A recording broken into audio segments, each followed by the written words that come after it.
guys, it's Kino. Welcome to another video. So in today's pick a card, we are going to be finding out all about your spouse, your life partner, your forever person, whichever label resonates with you. This one is definitely going to be a big boy. It's going to be a long one.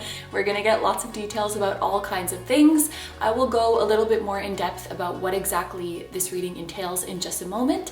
But before we get into the reading, we do have a sponsor today. So please join me in giving a huge thank you to Fabulous, the #1 self-care app to help you build better habits and achieve your goals. Fabulous uses routine building and coaching backed by behavioral science to help you set your goals and stick to them and feel really good about yourself in the process. What I personally like about the app is, first of all, the interface is beautiful and it goes at a very slow and gentle and manageable pace. It doesn't push you to take on too many new habits at once, and it uses a lot of positive reinforcement to help you stay on track. So there are two different approaches that you can take. There are guided programs called journeys, which help you build habits based on your goals, or there is the self-guided approach where you can build and track your own habits. These days I'm using the self-guided approach to help me stick to my morning routine, and then once I get used to that, I'm probably going to start building my routine for the afternoon as well. There are also challenges you can do, which are shorter programs designed to reach one specific goal, like the social media detox challenge or the no sugar challenge, both of which I should probably look into. And every day you get short coaching sessions designed by the Fabulous behavioral science team. A lot of these ideas really remind me of things we talk about in the spiritual community, but I find I'm a lot more mindful and a lot more reflective when I use the Fabulous coaching sessions. Rather than reading it and then keep scrolling, I actually sit with it. I sit there, I start the session, there's like a narrator that reads it to you, and I take it all in for the 2 or 3 minutes. The app just creates this environment where I can be more present, and I'm really in the headspace of improving myself, which I really appreciate. If you guys want to get started building your ideal routine, you can use my link, which will be down below, to give Fabulous a try. They're going to be giving the first 100 people 25% off their subscription. So thank you so much to Fabulous for sponsoring today's video. Thank you so much to you guys for listening to that, and now let's get on to the reading. Hi guys, it's Kino. Welcome to another video. So in today's pick a card, we are going to be finding out all about your spouse or your life partner and your relationship with them. So I've done readings on this topic a few times in the past, like readings on your future spouse, but I thought I would add in the life partner thing this time because I was just thinking, like, you don't necessarily have to end up formally getting married to somebody and being pronounced spouse and spouse in order for them to be your life partner, the person you spend the rest of your life with. Not everybody wants to get married or sees themselves getting married in the future, but that doesn't mean that you don't want that companionship and partnership. So you can take this as a spouse reading, you can just take it as a life partner reading, whichever wording resonates with you.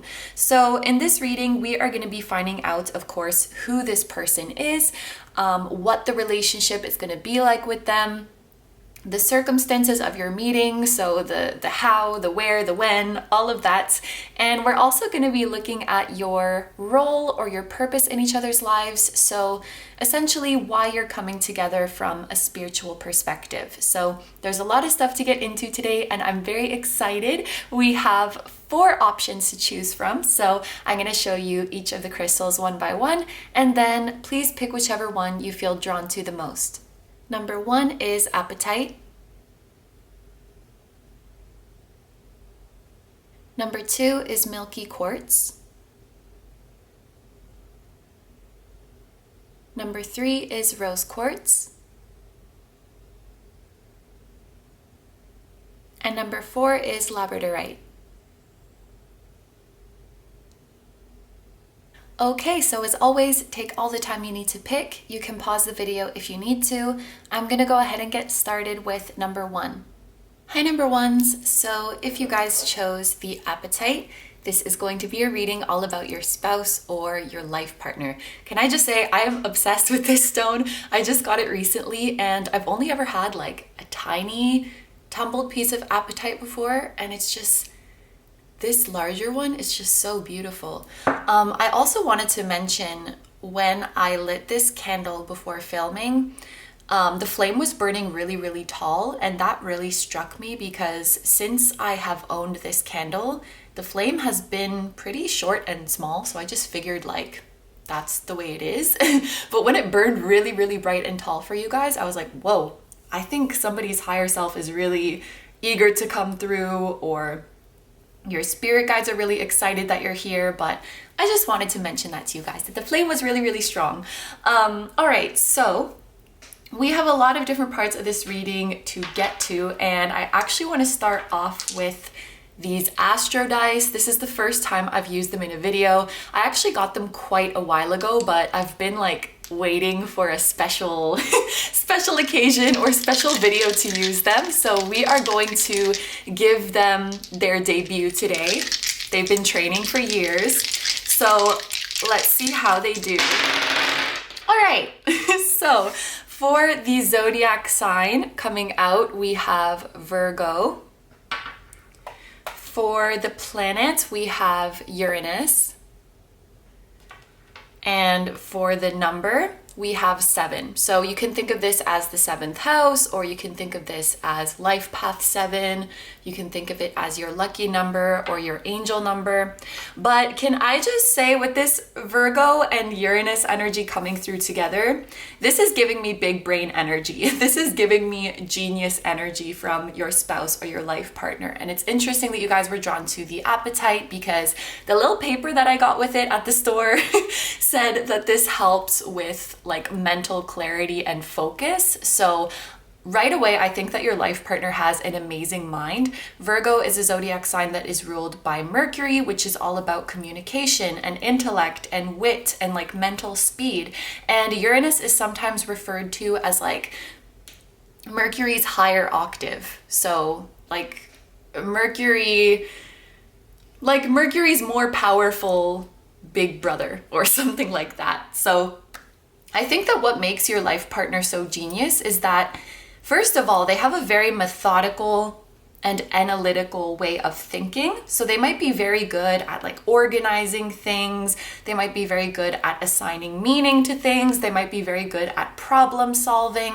But Uranus adds this dash of eccentricity, is that the word? Eccentricness, this sort of unconventional way of thinking. So I think what your life partner has a knack at is seeing the solution to problems where others don't. They might be amazing inventors, they might be amazing researchers, amazing organizers or project managers, because it's like they have this massive blackboard in their head where they can see this whole huge equation where most people can just do like simple arithmetic in their head. It's like they have some extra processors in their brain or some extra calculators in their brain. So whatever it is that they do in the world for a living, I think they really bring this ingenuity to it. And they do something that has never really been seen before, and they kind of make everybody else look basic. Like they make everybody else's understanding look elementary. And I think that this person is also likely a very progressive thinker with this Uranus energy. They may have some ideas, like social ideas or political ideas or even spiritual ideas that are kind of out there for some people. And I could even say they have a bit of a visionary energy. Like they can perceive a future that seems very real and very plausible and very obtainable to them, but that maybe a lot of us cannot see yet. So they're like 15 steps ahead of us is what I'm trying to say. They are a visionary, they are very progressive. And with this Virgo energy here, I really like this because it's like how they channel that genius energy or how they put it to use is really just to make people's lives easier, to support people, to help people, to nurture people, to give others the best life possible. I see that with Virgo. I see that with 7 too, because 7 is all about like the 7th house, the other, the partner. So you as the partner of this person, I guarantee you any problem you have in your life, no matter how big or small, your life partner is going to know how to figure it out. 7 can also be talking about life path 7 energy, which shows somebody who is very reflective. Like they spend a lot of time in solitary thought. And I'm kind of getting the vibe from this person that maybe they didn't have a ton of friends growing up, or they didn't have the hugest friend group, and they spent a lot of their free time like studying or contemplating life or researching. And now that they're grown up, this is really, really benefiting them. And this is not to say that this person doesn't have like social skills or compassion. I think it's very much the opposite. But I think when they get into that zone of absorbing knowledge and researching something they're interested in, it's like, bye, they're gone. You're not going to see them. They get so absorbed in this world. This person is a genius. This person is very creative. This person is like a sponge when they care about something. And they're going to bring a lot of fresh and amazing perspectives to your life. They're going to bring solutions to your problems that you never thought were possible. They're going to bring conveniences into your life that you didn't even know you needed, or like insights that you didn't even know you needed. And I think you're just going to be so in awe at this person's mind. And these together are kind of giving me like the Hermit energy too, because the Hermit is associated with Virgo, and 7, like I said, life path 7 is very like spiritual and contemplative, and really enjoys their solitude and their time to think. So this is really cool energy that we're starting off with. Now I want to bring back my deck of traits, my little shabby deck of traits. I used this in soulmate reading a while back, and I thought we would bring her out again today. Maybe I'll just take like 3 and see if there's any physical or personality traits that you should know about this person. So we have gray eyes coming out. This person could have naturally gray eyes, or they might wear gray contact lenses sometimes. We also have taller. So that could be they're taller than you, or they are taller than most people of their gender and or age group. And we have black/dark hair. So again, this could be their natural hair color, or they dye their hair color like this. And at the bottom of the deck, we also have language barrier. So I will leave that there in case it is relevant. All right, so now I'm so excited to use this deck. I got this deck on Etsy, and it's so freaking beautiful, and it was an impulse buy and I totally forgot about it. And then the other day a package came and I was like, what in tarnation is this? And it was this one. Anyway, it's really, really beautiful. It's actually a tarot deck, but it's like round. And okay, let's just look at it. So we are gonna see more about who this person is. What is their personality like? So to start off, we have the Chariot with direction and willpower. So there's some Cancer energy coming through here. And I really like this deck because it has the keywords at the bottom. So it could be really good for people who are like just getting to learn tarot. And the aesthetic is just really beautiful. Ooh, we have the Hermit. So this matches precisely with the energy I was picking up earlier, like the Virgo and the 7 energy. And we even have the number 7 here.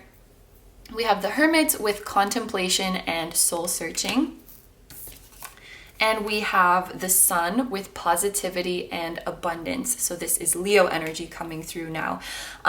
These could be potential placements of this person, but I'm also noticing that these 3 signs form a window in the year, because Cancer season, Leo season, and Virgo season are all next to each other. So this could also be showing, and that like makes up the summer season pretty much in the northern hemisphere, or it makes up the winter season in the southern hemisphere. So these, in addition to being potential zodiac signs of this person, this could also be indicating to you that this like chunk of the year, basically from like late June to late September, could be significant in the meeting or in the relationship between you and this person. I also want to point out that out of the 3 cards here representing this person, they are all major arcana. So this person, well, it kind of goes without saying that they're going to be a very, very significant person in your life, because this is your life partner. You could find that your meeting seems heavily fated. Like the way things align just spooks you, it just freaks you out, that you have to take notice of this person. This could also be indicating that this lifetime that you're living together is very significant. Like out of all the lifetimes you've had together, this one is like a really, really big one in terms of the lessons that you're going to learn together, in terms of the blessings that are coming to you. Like this is when you when you graduate from humanhood and you look back on the album of your incarnations, you might look back at this one like very, very fondly or with a lot of awe, like, whoa, that was a good one. All right, so I'm gonna start over here with the Chariot. The first thing I want to say with this is that I think that your person, your life partner, has a really good balance of masculine energy and feminine energy. I think that's represented by the white mountain and the black mountain in the background, representing like yin and yang. And it's actually interesting because even in these two cards, I see that balance, because here we have direction and willpower, and here we have contemplation and soul searching. So this is somebody who definitely has the ability to go within. They're not afraid of going within. They're not afraid of their emotions. They're not afraid of their shadow. They're not afraid of their spirituality. And they're also not afraid to go outward and take action and assert themselves into the world. So they really have that good masculine and feminine balance going for them, which is what makes them so successful in life. I think this is somebody who has moved mountains or who has soared over mountains. Like we saw here, this is somebody who sees like opportunities and solutions where others might not. And I think at the time that you meet this person, they'll have already reached a very high level of success in their life. And another thing I want to point out is that, yes, they do have a very sharp mind that can analyze things and that can deduce the correct path based on the information that is presented to them, but they also have a freaking strong intuition, and they're smart enough to know that those are not mutually exclusive, you know? They don't make their decisions completely with their logic or completely with their intuition, but they have this really genius way of like synthesizing both of them, which really puts them like ahead of the game. And your guides keep showing to me that this person is like a leader in some way or an innovator in some way, and really just blows competition out of the water. Like I think I said earlier in the reading that they make everybody else look basic. They're on the next level. Espa, I'm on the next level. That's them. So if you don't know that song, listen to it because it's a bop. Next Level by Espa. So where was I? This person is a leader in the game, whatever they do. With this magic carpet here and just the vibe that the Chariot gives me in general, this could be somebody who travels for their job. Because I'm just thinking of the carpet flying over all over the place. The mountain here, as well as the rising sun, it is kind of making me think of Japan, and even the lotus flower is, and this kind of looks like a cherry blossom flower now that I think about it. So Japan or just East Asia might be significant. I think that magic carpet also originates from Asia too. But like I said, this is somebody who's gotten ahead in life because they know how to trust their gut. And I also often see with the Chariot that this is someone who's gotten ahead in the most like ethical way, meaning that they never exploited anybody else. They never stepped on anybody else's toes. They never went against their own moral code to get to the top. And they've reached a really, really high level of success, like avoiding any sort of corruption or any sort of temptation. If I can just give a quick example, let's say in the world, like in the music industry, for example. Now, I don't know this for sure, but you hear that in that industry, there could be a lot of like, you know, substance use or abuse and kind of sketchy practices going on behind the scenes. And maybe that's just something that goes on in the elite world in general. And so it's like, they're kind of in the mix there. They're kind of in the top there, but they stayed like clean, quote unquote, so to speak. I'm not saying the people who engage in that stuff are dirty, but it's like they didn't get tempted by that more sketchy side of things. Maybe that was a bad example, but I hope you can understand the point that I'm trying to illustrate. And it's really interesting that we have the lotus here as well, because the lotus is a symbol of purity. The sun is a symbol of children or inner child. So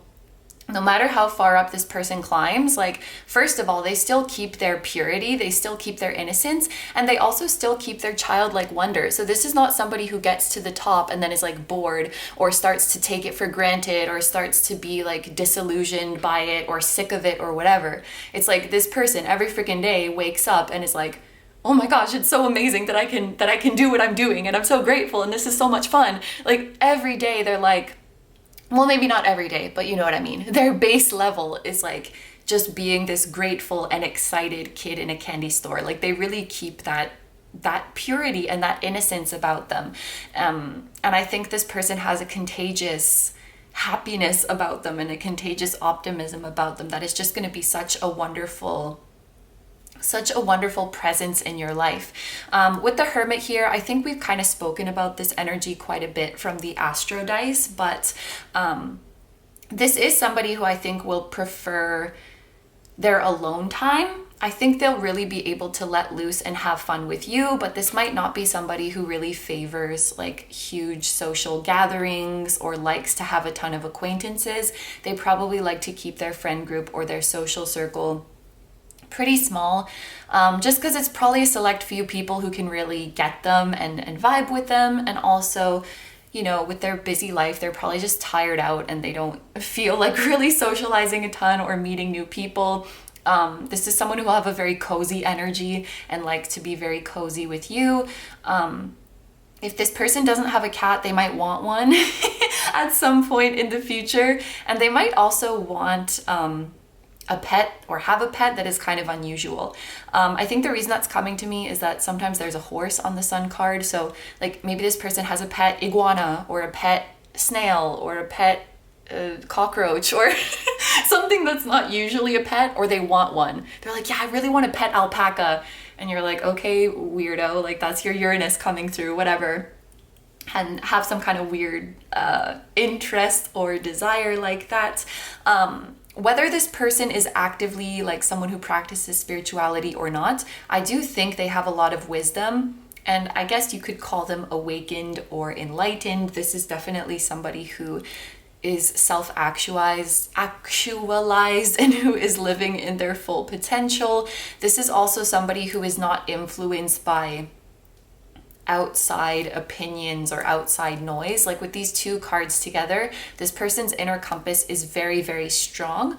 And they're able to acknowledge and analyze the outside world without internalizing it or without taking it as like the be all end all. So this is probably not somebody who gets swayed by trends or who gets swayed by the media or by the popular public opinion or whatever.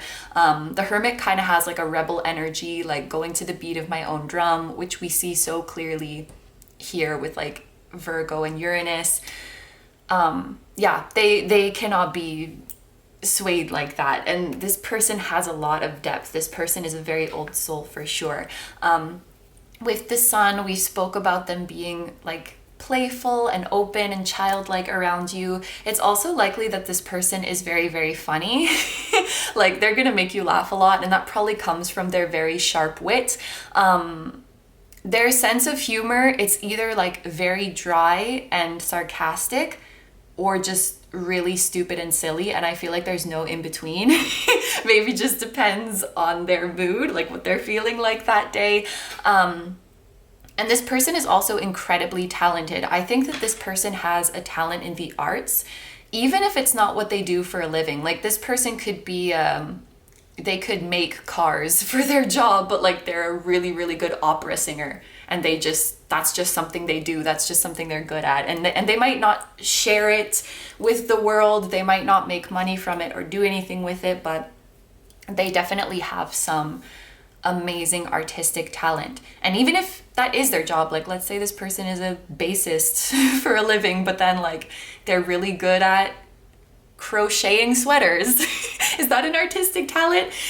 They have some really amazing skill that maybe only you and their close ones will see, and maybe they don't really care about sharing it. Like, oh, that's just for me. That's just for me. But when this person wants to be, like, don't let this introverted and reflective energy fool you. When this person wants to be, they can be a total ham, and they can be a total chatterbox, and they can be a total life of the party. It's just, not everybody gets to see that. All right, so this is what I see with regards to who they are. So now we are going to look, so we had the who, now we're gonna look at the what, where, when, and why. You know, like giving Spy Kids energy. But I think I changed the order a little bit. So we're gonna look at what, meaning what is this relationship like? Where and how might you meet? When, so any important time frames you should know about, and why. So from a spiritual perspective, why are you in each other's lives? Why did you choose to be each other's life partners this time around? What do you want to learn and experience together, and everything like that. So for the what is your relationship like? We have the Four of Wands. You guys are killing it. This is like jackpot. And dissipating, interesting.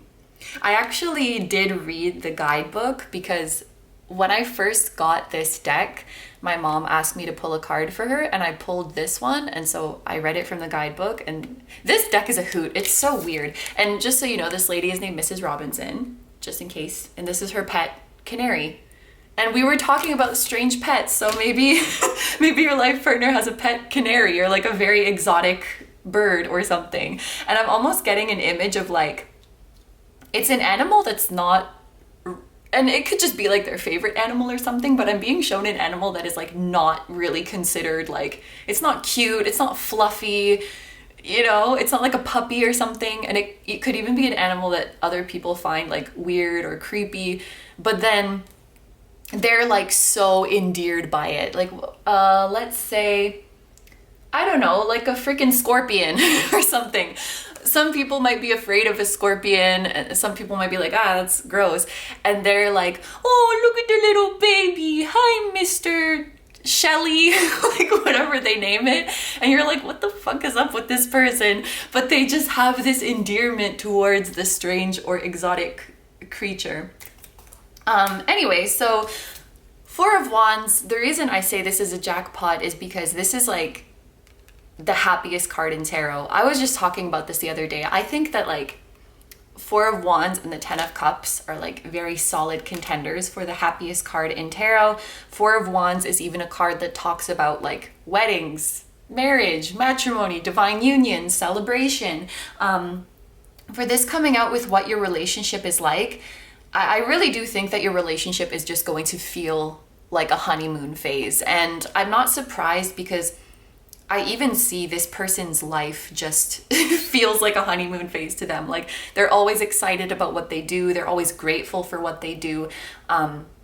This is somebody who really relishes and prolongs and embraces joy in their life. And so being with this person, you're always going to feel joyful and contented. And I'm also being called to tell you guys, like, if you are trying to manifest this person into your life, getting into this energy could be really, really helpful. Like getting into this kid in a candy store, I'm so excited for every day, I'm so grateful for every day kind of energy. This is definitely what their energy is like. This is definitely what the energy of your relationship is like. So it's kind of like, if you can become a match to this, that's going to really help to bring this person in or bring in the full union that you guys want. The Four of Wands also talks about a very happy home life. I can think of it as a very nice home as well. So I think that the two of you will live in a beautiful home together. If you guys do have a dream home, like an idea of what your dream home would look like, a dream country or city or type of house you want to live in, like I see this as you being in your ideal physical environment. So like if you feel the best when you're by a body of water and you can hear the waves while you sleep, like that's where you're gonna live. If you like a lot of plants in your house, that's where you're gonna live. You're making your dream little sanctuary. That's a good word. You're making your sanctuary together. I also see this as people who are very actively involved in their community. And I mean that in terms of like, you know, volunteering, giving back, helping out where you can, going to events in your town and things like that. And this can also talk about having just a lovely circle of friends, like having your soul tribe. So I'm presuming the two of you are part of the same soul tribe and that you will be reunited with the others.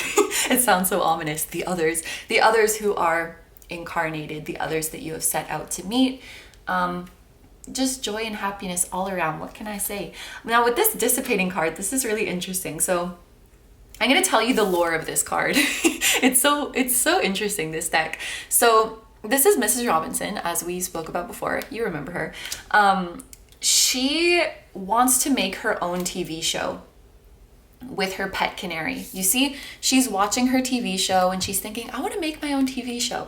So she asks all these people around her for money so that she can make her TV show. And all these people around her give her money, and then she doesn't do it. She just doesn't make her TV show. And this card is related to the solar plexus chakra, which is about confidence, which is about self-expression, which is about feeling like you deserve a seat at the table and that you deserve to express yourself and assert yourself. And so what I think Mrs. Robinson's problem is that she's like making excuses like, oh, I'll make my own show when I have enough money. And then the universe arranges for her to have the money that she needs. And then she just doesn't do it because her solar plexus is blocked. So when we look at this in the context of what your relationship is like, I think that you guys really boost each other's confidence to the point that you realize the things that you've been making excuses about. You realize the things that you've been avoiding because of a lack of confidence. Like, oh my gosh, I've always wanted to do this, and the universe was giving me ways to do it this whole time, and I just didn't see them because I was too scared. It's like, this is such a motivator in your life. Like, no more excuses. Let's do what we set out to do. Let's make it happen. And this is someone who really makes you feel like you can make it happen. Like you have the power to do it. This person makes you feel like you can do anything, and vice versa. So you're gonna get off that chair and grab your canary and go make the TV show that you always wanted to make.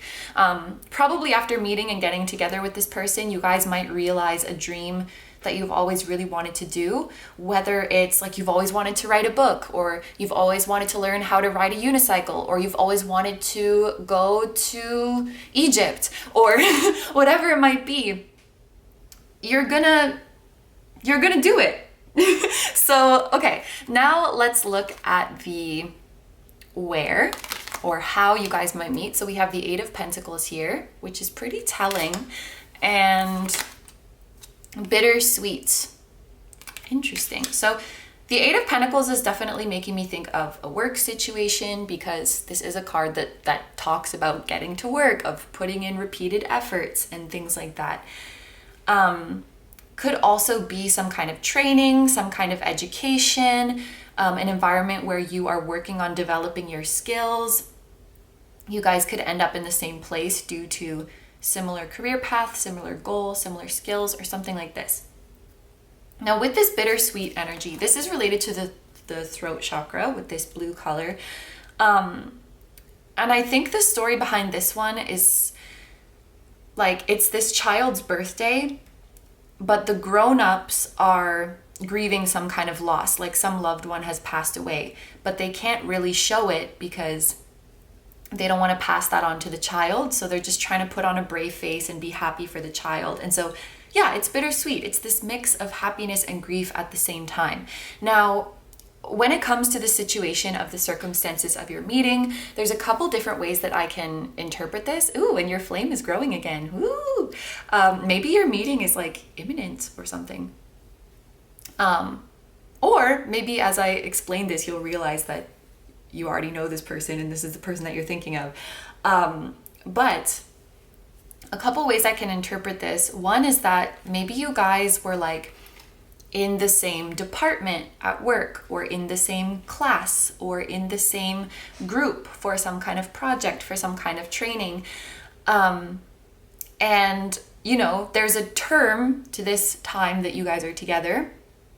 And when it comes to an end, maybe one or both of you feels like, shit, I didn't get as close to this person as I wanted to. I didn't say everything that I wanted to say. So let's say the example of you guys being in the same class, and it's like you were always kind of into this person, but then the school year is over and you don't know when you're going to see each other again, or one of you gets transferred to another department, and it's like you're really, really happy for them, or they're really, really happy for you, but it's also sad because it's like, I wanted to be with you longer.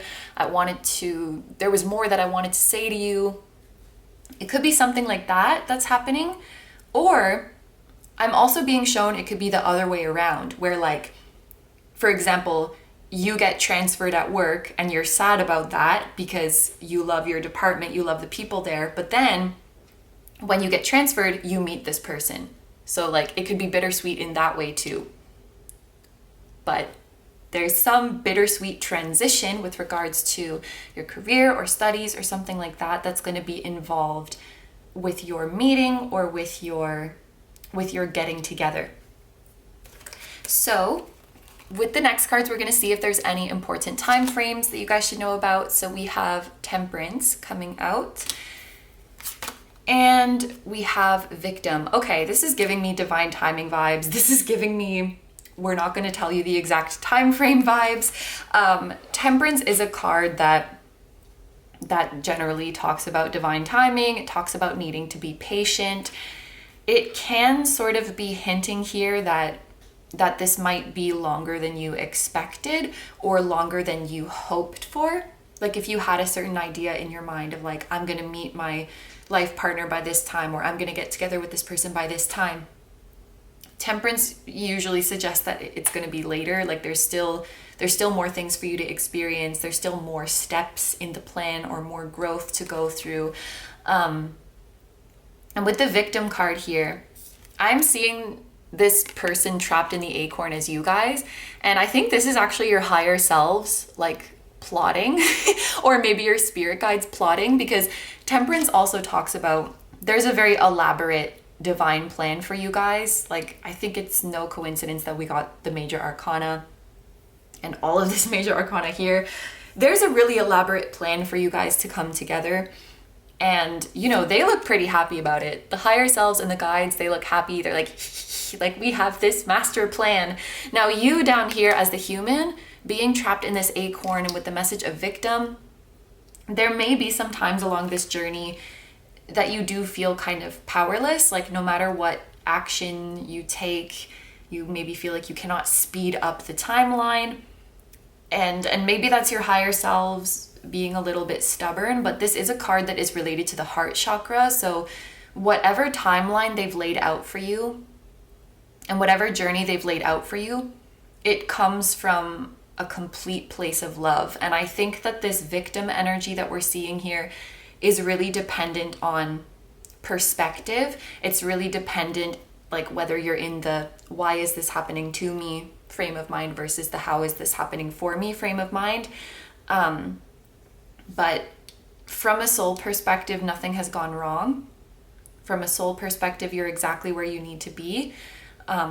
There might be some times where you feel a little bit impatient and frustrated with the time frame, but we all feel like that sometimes, and it's okay. And your higher selves understand, but at the same time, it's like, I often think of this energy as like your guides and your angels and your higher selves have planned this like amazing surprise party for you. And if you peak too soon, like you're gonna ruin it. And if you wait it out, it's really, really gonna be amazing. So this is about patience and divine timing. And again, well, I guess we saw this window here, like, what was it? Summer if you're in the north and winter if you're in the south. That could be an important season. But as for like, of what year that is, I'm not really sure. All right, so now we're gonna look at the why. So from a spiritual perspective, why did you choose to come into each other's lives and be each other's partners this time around? So for your tarot card, we have the Fool, and this is actually associated with Uranus as well. So that energy's coming through really, really strongly. And we have Completion. So it's interesting that we have these two cards together because, and look, there's rising suns again. There's a lot of like rising sun imagery. Because the Fool represents the beginning, the very beginning of a cycle, the complete clean slate, and then obviously Completion represents the end of a cycle. So if I look at this from a soul perspective, it kind of looks like your two souls may be, and maybe that's why this lifetime is so significant, because this lifetime that you're having together this time around marks the beginning of a new cycle for you. This completion card, we can see this, you know, mourning a loss, grieving, missing somebody. What I'm getting from these is that perhaps you guys have had some time apart, like in your incarnations. You've had some lifetimes apart from each other because there were some things that you mutually decided it would be best to work on separately. And there's no right or wrong answer for this, by the way. Like, some things we want to work on together, some things we want to work on alone, and it's very much up to your souls, like what you think is the best course of action. But I think in your specific case, for you and this other soul, you may have decided that for these particular lessons we have, I think it's better if we just do this apart, and we'll find each other later. Now, obviously, you're not actually apart, because in the soul world you are still together, but when you come into your human suits, it very much could feel like you are apart. So you're apart for a few lifetimes, you worked on your stuff, and now with the Fool here, it's like you're ready to come back together and be together again. And what's really sweet is that the Fool can have this kind of like awkward, clumsy, unprepared kind of energy. And I'm seeing you guys, like, when you decided to incarnate together again, it's like you were a little bit anxious, like you were a little bit giddy, you were a little bit nervous. It's like, it's like if you saw your crush, even as a human, if you saw your crush for the first time in months, you might be like, oh my God, and like feel very nervous. And I feel like your souls, when you decided to incarnate together again, like before shooping into earth, you're like, oh my God, it's happening, we're doing it, and you feel like nervous and oh my God, I don't know how it's gonna go. And it's just really, really cute. Like, the way I'm seeing it is really, really cute. But that's why this is a significant lifetime for you. Maybe the rising sun is appearing so much for that reason, because it's like after a long night of being apart from each other, the sun is rising again, like you're incarnating together again. So oh my gosh, that's going to be really, really nice. And then this card is related to the sacral chakra, which is like your joy, your well-being, your confidence. And we saw that you guys being together really boosts your confidence. So this is going to be a very warm and sunny lifetime for you guys, for sure. If you start to see like wolves, especially black wolves or black dogs, that might be a sign that this person is coming soon. Also look out for orange flowers. Or any images of like the sunrise, or if you're like listening to a song and they say something about a sunrise, or if somebody's drinking a tequila sunrise or something like that, just keep that in mind, as it might be a sign that this person is close. So now we're going to take a look at some oracle cards and see what your spirit guides would like you to know about this person or this relationship. And then we're going to close off the reading with messages directly from your person, like channeled messages from them. So let's see what your spirit guides have to say. The first card is beauty ritual. So right away I'm thinking this is just you guys finding each other so beautiful, and I mean like aesthetically pleasing, because we see this person, she's doing her nails, she has a nice flower crown. I think you're gonna find each other very, very physically attractive. And this could also be about creating beauty in your home together. Like, I think you guys are gonna have a very, very nice home. Maybe you guys have similar tastes in furniture and decoration, similar aesthetics. And so creating beauty together is gonna be a really, really fun experience. Some of you guys might even enjoy like styling each other in some ways, is the way it's coming through. Like, maybe your life partner really likes doing your hair or doing your makeup, or you do their makeup, or you paint their nails, or you cut their hair, or you pick out their clothes or something. You enjoy like contributing to each other's aesthetic, and you just see so much beauty in each other inside and out. For the next card, this says treasure each and every step. And I love this because it matches so well with this person treasuring each and every day.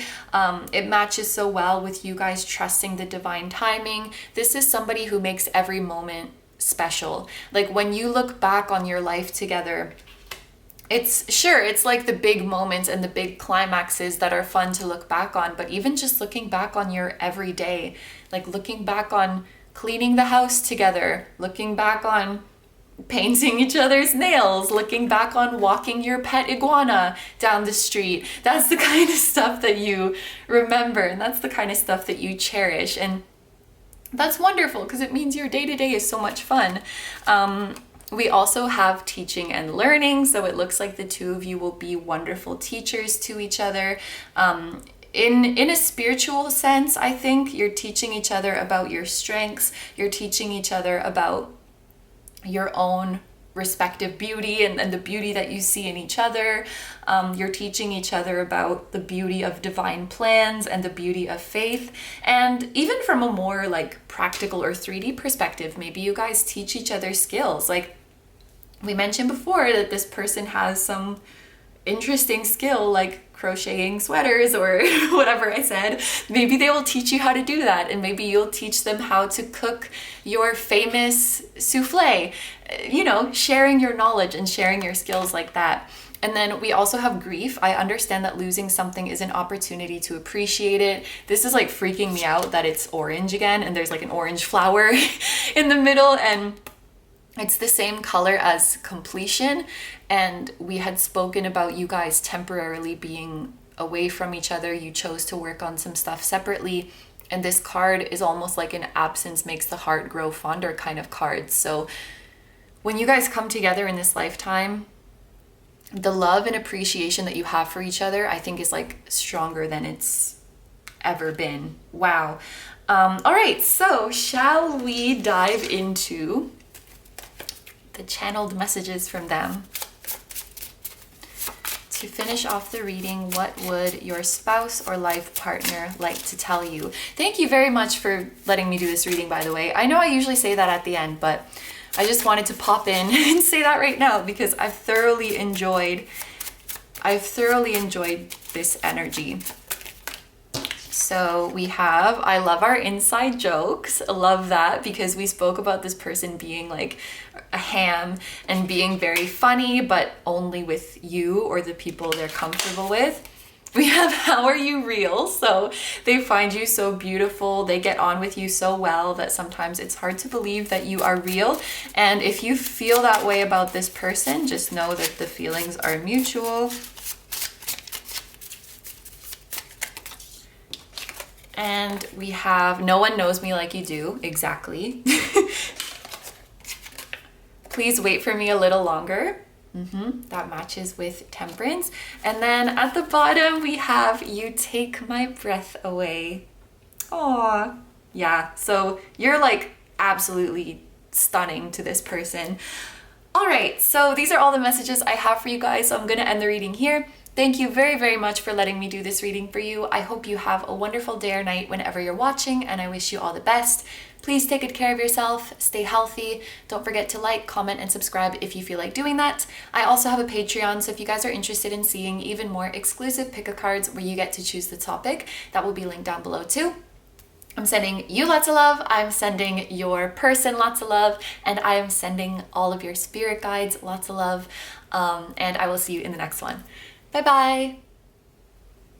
Hi number twos. So if you guys chose the Milky Quartz, this is going to be a reading all about your spouse or your life partner. So this is actually the first piece of Milky Quartz that I have ever owned. I didn't even know that Milky Quartz was a thing, but I was doing a little bit of research about it to see what she's all about, and I discovered this fact that I did not know. Maybe some of you guys know it already, but I don't remember if it's quartz specifically or crystals in general, but you can store information inside crystals. Like some scientist somewhere figured out how to put like several terabytes of information and store it into a quartz. I may have butchered that fact, but the main takeaway that really impressed me was that information can be stored inside crystals. And as I was reading up about Milky Quartz, it is said to be able to hold the most information. So how this pertains to your reading or to your person that we're going to be discovering about today, there's a couple different ways that I could interpret this. One of them is like very practical, very 3D, and it could be that one of their hobbies or even what they do for a living is something that requires a lot of storage space, that requires a lot of memory. So maybe they have a lot of big files saved on their computer, a lot of external hard drives. Maybe they deal with like a lot of pictures, a lot of videos, a lot of documents, and they just need a lot of place to store it. And then from a more spiritual perspective, this could also be indicating downloads. Now, after you meet this person, or maybe even leading up to meeting them, and you may not even have to necessarily meet them in person, but just some interaction that activates you.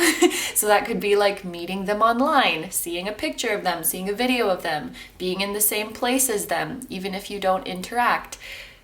Something about your presence is going to activate each other.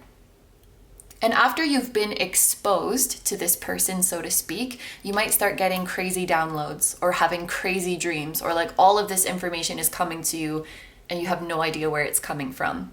You might suddenly be bombarded with past life memories. You might suddenly be bombarded with visions of what your future is with this person or with information about them. And you just do not know what the source is. That's a download. That's information that was stored inside you and is now being released. I can think of it in this way as well. So I just thought that was a really interesting tidbit about this crystal, and I'm glad that I looked it up and got to know her more. But let's start off now. So I'm gonna start the reading with these astro dice, which I've had for a while, but I was waiting for like a special video to use them. So we're gonna give these a roll, and this is gonna give us our first little bits of information about your life partner. And this one fell on my lap, so I'm gonna roll it again. Ooh, okay, so for the zodiac sign, we have Aquarius coming through. For the planet, we have Saturn, which is interesting because Saturn is ruled by Aquarius. And then we have the number 10. So you can think of this as the 10th house, which again is interesting because Saturn is associated with the 10th house. You can think of this as like a life path 1, or you can think of it as like the number 1 or the number 10 being important for you guys. So let's look through these in order. I'm going to start with Aquarius. And actually the first thing that is coming to my mind with this is somebody who has an even temper, or somebody who has a mellow temper. And this is probably just from like all of the Aquariuses I know being like that. They seem to be very chill, very laid back. There could be something about this person that makes them unique or weird. I know this is kind of an Aquarius stereotype, but I've also found it to be true for myself that many Aquariuses that I know like to assert what is unusual about them, or what is, you know, not like the other people. And generally I find them to be very open-minded thinkers, really see everybody as equals. And with this Aquarius energy here as well, this is reminding me of the star in tarot, kind of giving me starseed vibes. So if you guys do resonate with that, maybe that's like some of the downloads that are gonna come to you. Like you meet this person and suddenly you remember like being in a whole other world with them, or you remember their mission together. Aquarius has a lot of links to humanitarian efforts and philanthropy and compassion for humanity. So this person might be very idealistic when it comes to the direction they can see the world going in. Like they dream of a future where we're all getting along, where we're not destroying the environment, where we respect all living beings, including human and plants and animals, where we're not divided by politics or race or expression of identity or anything like that. I think this person really sees and longs for a world where we can all just get along. What is that quote in Mean Girls? Like, I wish I could make a cake with smiles and rainbows in it and we would all eat and be happy. I clearly need to watch that movie again, but that's the kind of vibe that your person is giving me. I think that they have a very natural optimism that comes to them. They're very positive, but at the same time, they're very realistic. They're very grounded. So what do you call it? I guess you would call it a realistic optimism that this person has. With Saturn here, that's what's making me think of this grounded energy. This is somebody who is very responsible. This is somebody who is very reliable. I'm getting that this is somebody who was disciplined quite a bit as a child, whether that was by their parents or maybe they went to kind of a strict school. Maybe they've even gone to boarding school. Some of them maybe even went to some kind of boot camp or some kind of like army or military thing. That's probably very, very specific for some of you. But it's like this person has been trained, this person has been disciplined, this person has been like whipped into shape, so to speak. And I think that probably brings a lot of good qualities to their personality. It might bring a little bit of baggage depending on how they were disciplined and how strictly they were disciplined. But overall, I do think it has shaped them to be very responsible, very reliable, have a very good work ethic. One thing I think you'll find about this person is that they are incredibly trustworthy. They always keep their word, and if they say they're going to do something and they're going to be there for you, then they will. If you want to have children in your future, if you want to be parents with this person, I think that they're going to be an amazing parent because, you know, they'll take from their experience of being disciplined what was beneficial, and they'll add their own compassionate and understanding and open-minded spin to it. And so I think that they would be a very like fair and well-balanced and very supportive parent.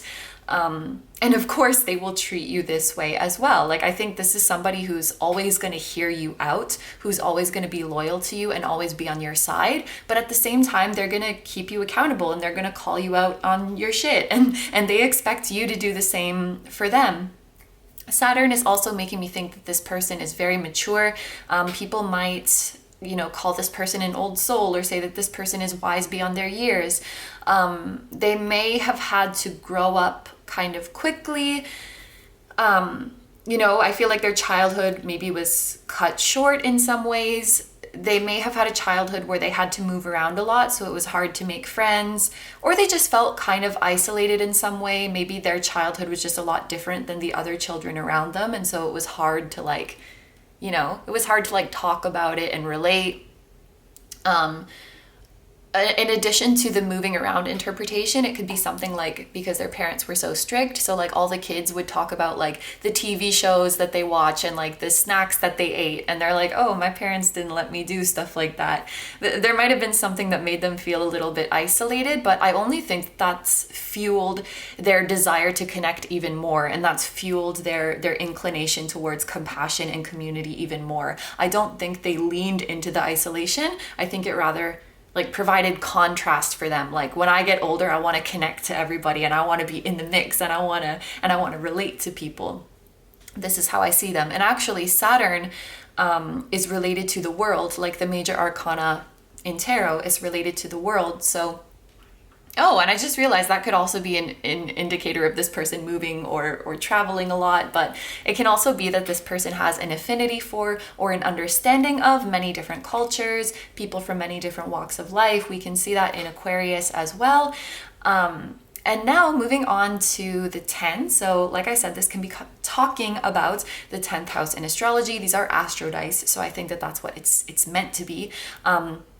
This will mean that at the time that you meet this person, they're likely going to have a pretty high position of power or have a pretty high status and have a very good reputation. They might be a leader or a boss of some kind. Like there's people they manage, people they direct, people who work under them, and certain aspects of their life that are very public, because the 10th house in astrology is at the very top. Like it represents the part of the sky where the sun is at noon. So like at its highest point when it's shining really, really bright.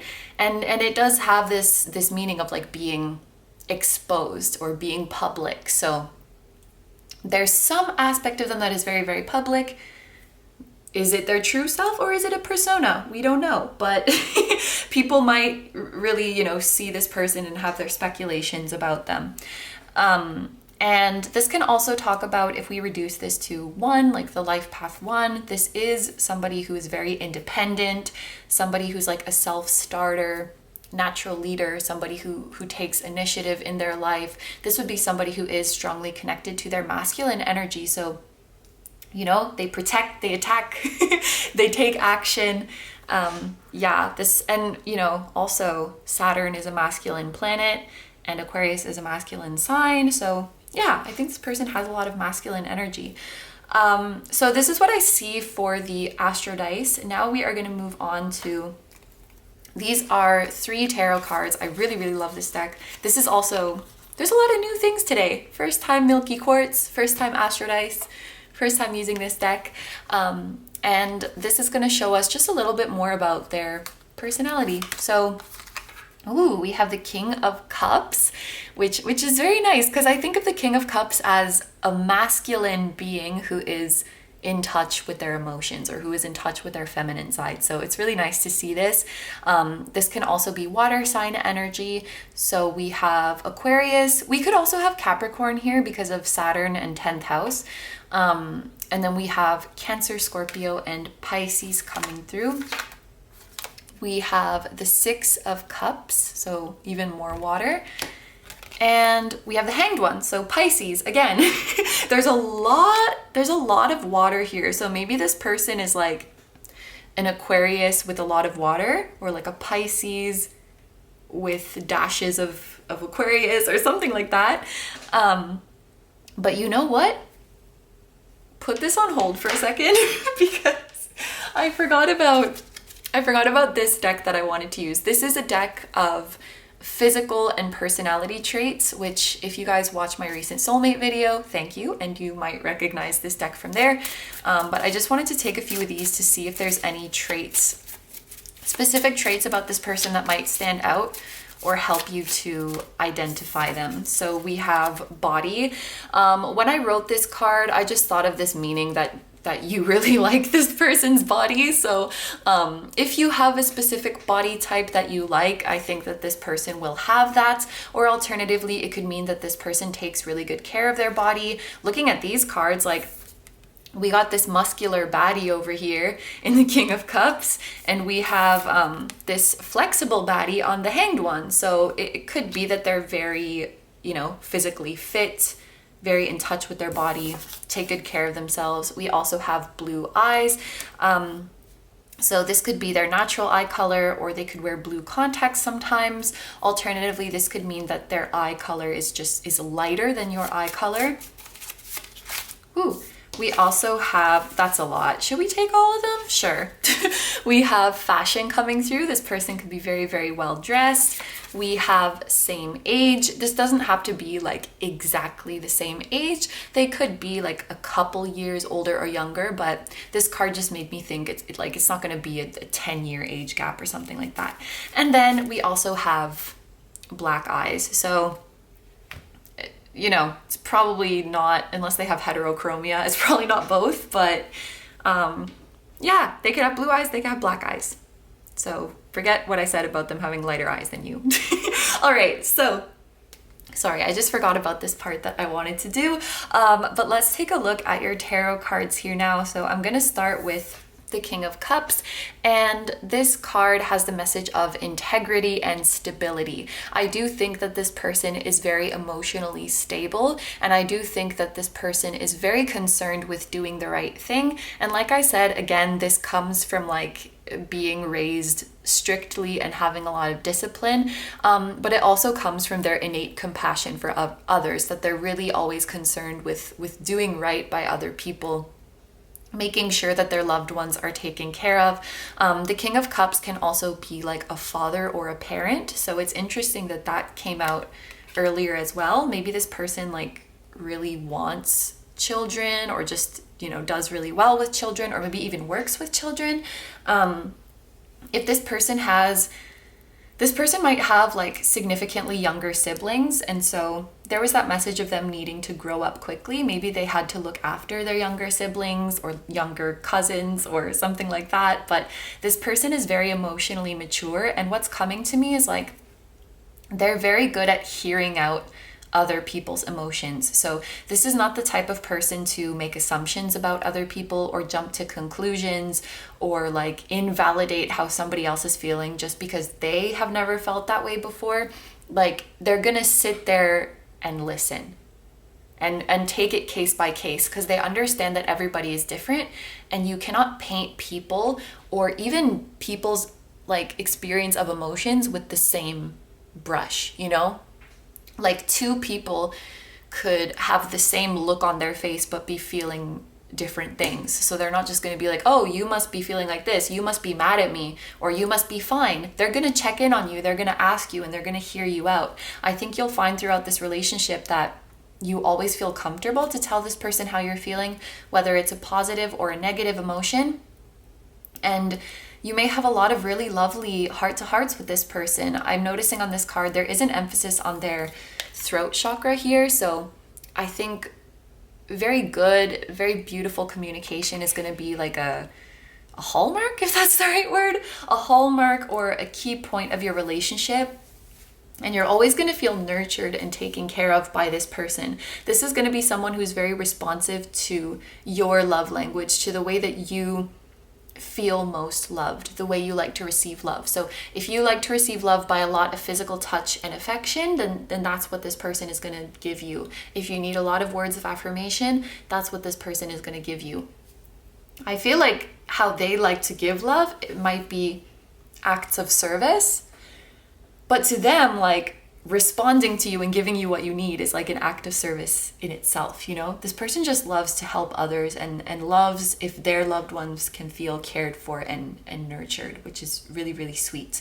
I'm getting a specific message that this person might be agnostic, meaning like they don't necessarily have a religion or a spiritual belief, but they're open to it. Like, they don't know what is out there. They don't know if there's an afterlife. They don't know if there's a creator, but they're open to the idea of that. I'm not sure why that came through right now, but I guess it's because they don't invalidate anybody's beliefs. Maybe that's why it's coming through like that. And I'm also noticing that this person has a tattoo, so that might be another way that you recognize this person. They also have a bald head, so maybe this person has a shaved head, or they just have short hair. It could be just short hair too. And they have really nice eyebrows and nice lips as well, I'm noticing. So we are going to take a look at the Six of Cups now, which I really like this card.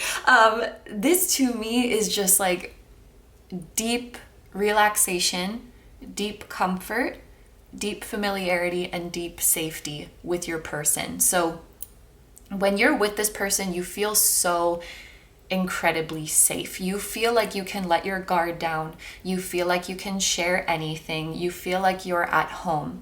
I really, really often see with the Six of Cups, when you meet this person, it feels like you've known them for a million years, which maybe you have known them for a million years. And it's also very interesting that there was that download message with the Milky Quartz, because this is also a card that can talk about past lives. So a lot of those memories might come flooding back when you meet this person, and sort of, attribute to you feeling very, very familiar with them. It's also interesting that message came through about, like, you don't necessarily have to have an in-person 3D interaction with them to be activated because the familiarity and the mutual recognition that your souls have kind of goes beyond, it goes beyond just this physical experience. So you could literally just hear their voice from the other side of the room and know that it's them, or you could smell their scent and know that it's them. That's how familiar you guys are with each other. That will extend to being able to tell how the other person is feeling.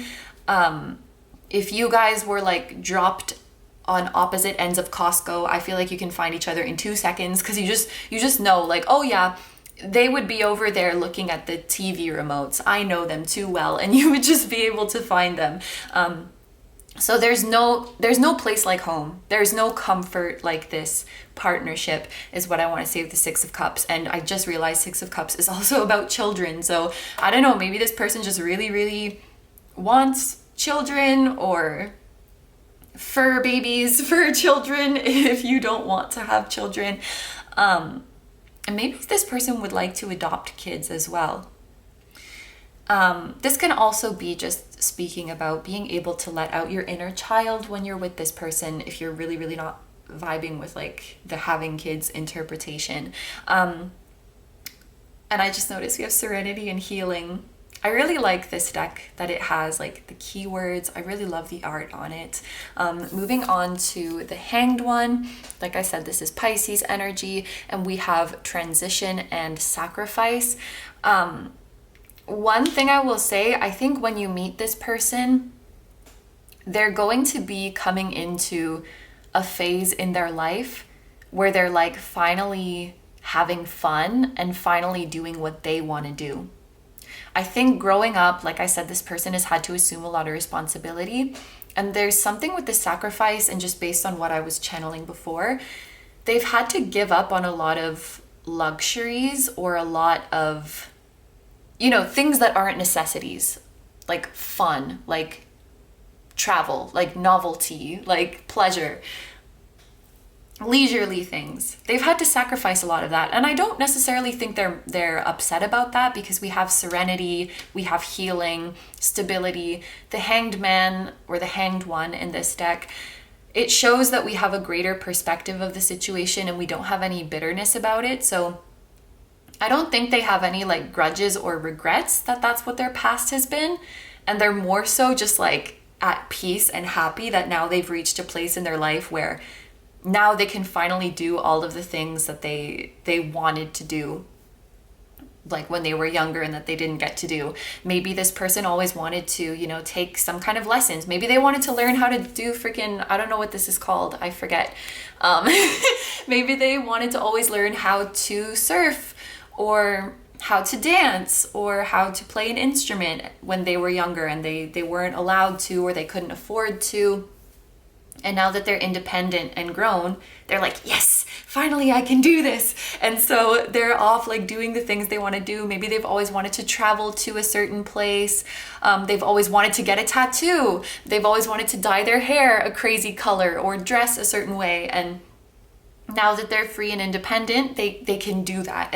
And that's like their chapter that I think you are coming in on, where they're transitioning to a more like, I get to put myself first now and take care of myself now. And so I think this is so beautiful, because I think you guys are going through self-discovery together. So they get to watch you discover aspects of yourself, and you get to watch them discover aspects of their self. You get to watch each other get acquainted with and fall in love with yourself. And I think when you watch somebody you love go through that, that's like really, really beautiful, right? So you're gonna go on some amazing adventures together, and maybe you will even learn how to surf together. Maybe you'll do some of these things together, which I think is really, really nice. And one other thing that I can say about this Hanged One is that your person is incredibly patient and understanding, and no matter what you guys go through, they'll always take some valuable lesson out of it, or they'll see the reason why you guys went through that. I truly believe this is someone who is just grateful for every breath they get to take, and feel that nothing is wasted. You know, if you learned something, then it wasn't wasted. That's kind of their worldview or their motto on life, I guess you could say.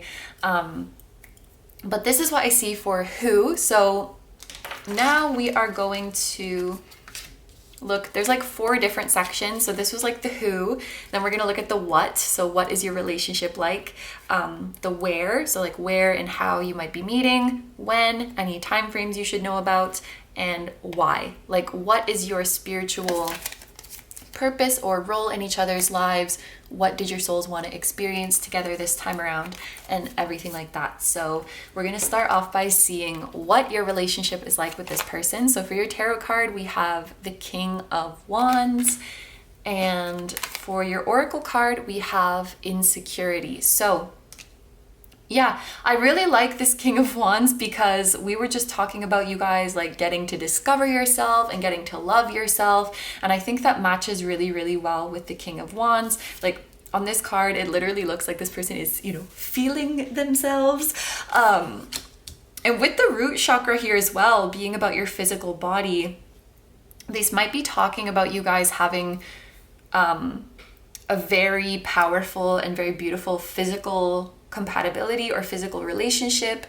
I think you just feel very beautiful inside and out when you're around each other, and you feel very open to intimacy. If you guys have any insecurities, or they have any insecurities about your temporal physical vessel, or about your sexuality, anything physical like that, I think that's all kind of melting away in this relationship, because like I said, being with each other is like ultimate comfort and ultimate safety. So through this relationship, you could be healing your relationship with your own body, with your own vessel, with your own sexuality, and becoming very confident and comfortable in that respect. That's definitely one way I see this. And in general, this is talking about you guys finding your confidence and working past your insecurities. When you look at this card, this person, it looks like they're closing their heart off because they don't feel safe. And with the devil here, I'm thinking of the devil in tarot, which is like that voice in our head that tells us that we're not good enough, that tells us to shut off from the world, that tells us that we can't have nice things. So I think with this person, you're facing that devil and you're working past it together. You're healing together until you reach this King of Wands level where you truly feel yourself and you truly feel like you're the shit and you truly feel like you can do anything you set your mind to. And I really love also, this card has a meaning of independence and freedom. Or for me, I always see it that way. Like the King of Wands is completely free to do whatever he wants. So if you've had a similar past to this person, or you've had some experiences in your past that made you hold back from doing what it is you really want to do, I think that's a hurdle that you guys are going to overcome together. Wow. So let's look now at your how you guys might come together. We have 6 of Wands. And we have soulmate. Okay. So yeah, this is a soulmate. Maybe that was kind of obvious by this 6 of Cups, by this deep familiarity. And actually, I just realized this, but Saturn is a planet that talks about like our karmic cycles. So I do think that you've had a lot of past lives with this person, if that's something that is relevant to you. And I think it's also very, very interesting that on this card, this person's like eyes, their physical eyes are closed and they're seeing with a third eye, or they're seeing with their feeling, because it just reminds me of like the recognition that you have of each other. Again, it goes beyond the physical. You could hear them, you could feel them, you could smell them, you could see, I don't know, see like just a fraction of them and still know it's them. You know how with like DNA and holograms and stuff, it's like just one little piece of it has information about the whole thing? That's like how you recognize this person. So this is obviously a really extreme example, but like like just from a strand of their hair, you can feel all the information of them and recognize them. Not that you're going to be like meeting them by a strand of their hair, but just so that you understand like the point that I'm trying to convey. It's interesting too that we have another card associated with the root chakra coming out. There's a lot of messages here about like grounding, safety, security, physical touch and physical affection, being very remarkable within this partnership. And both of these are fiery energy as well. So we have red, we have fire. It's like, it's red hot, it's passionate.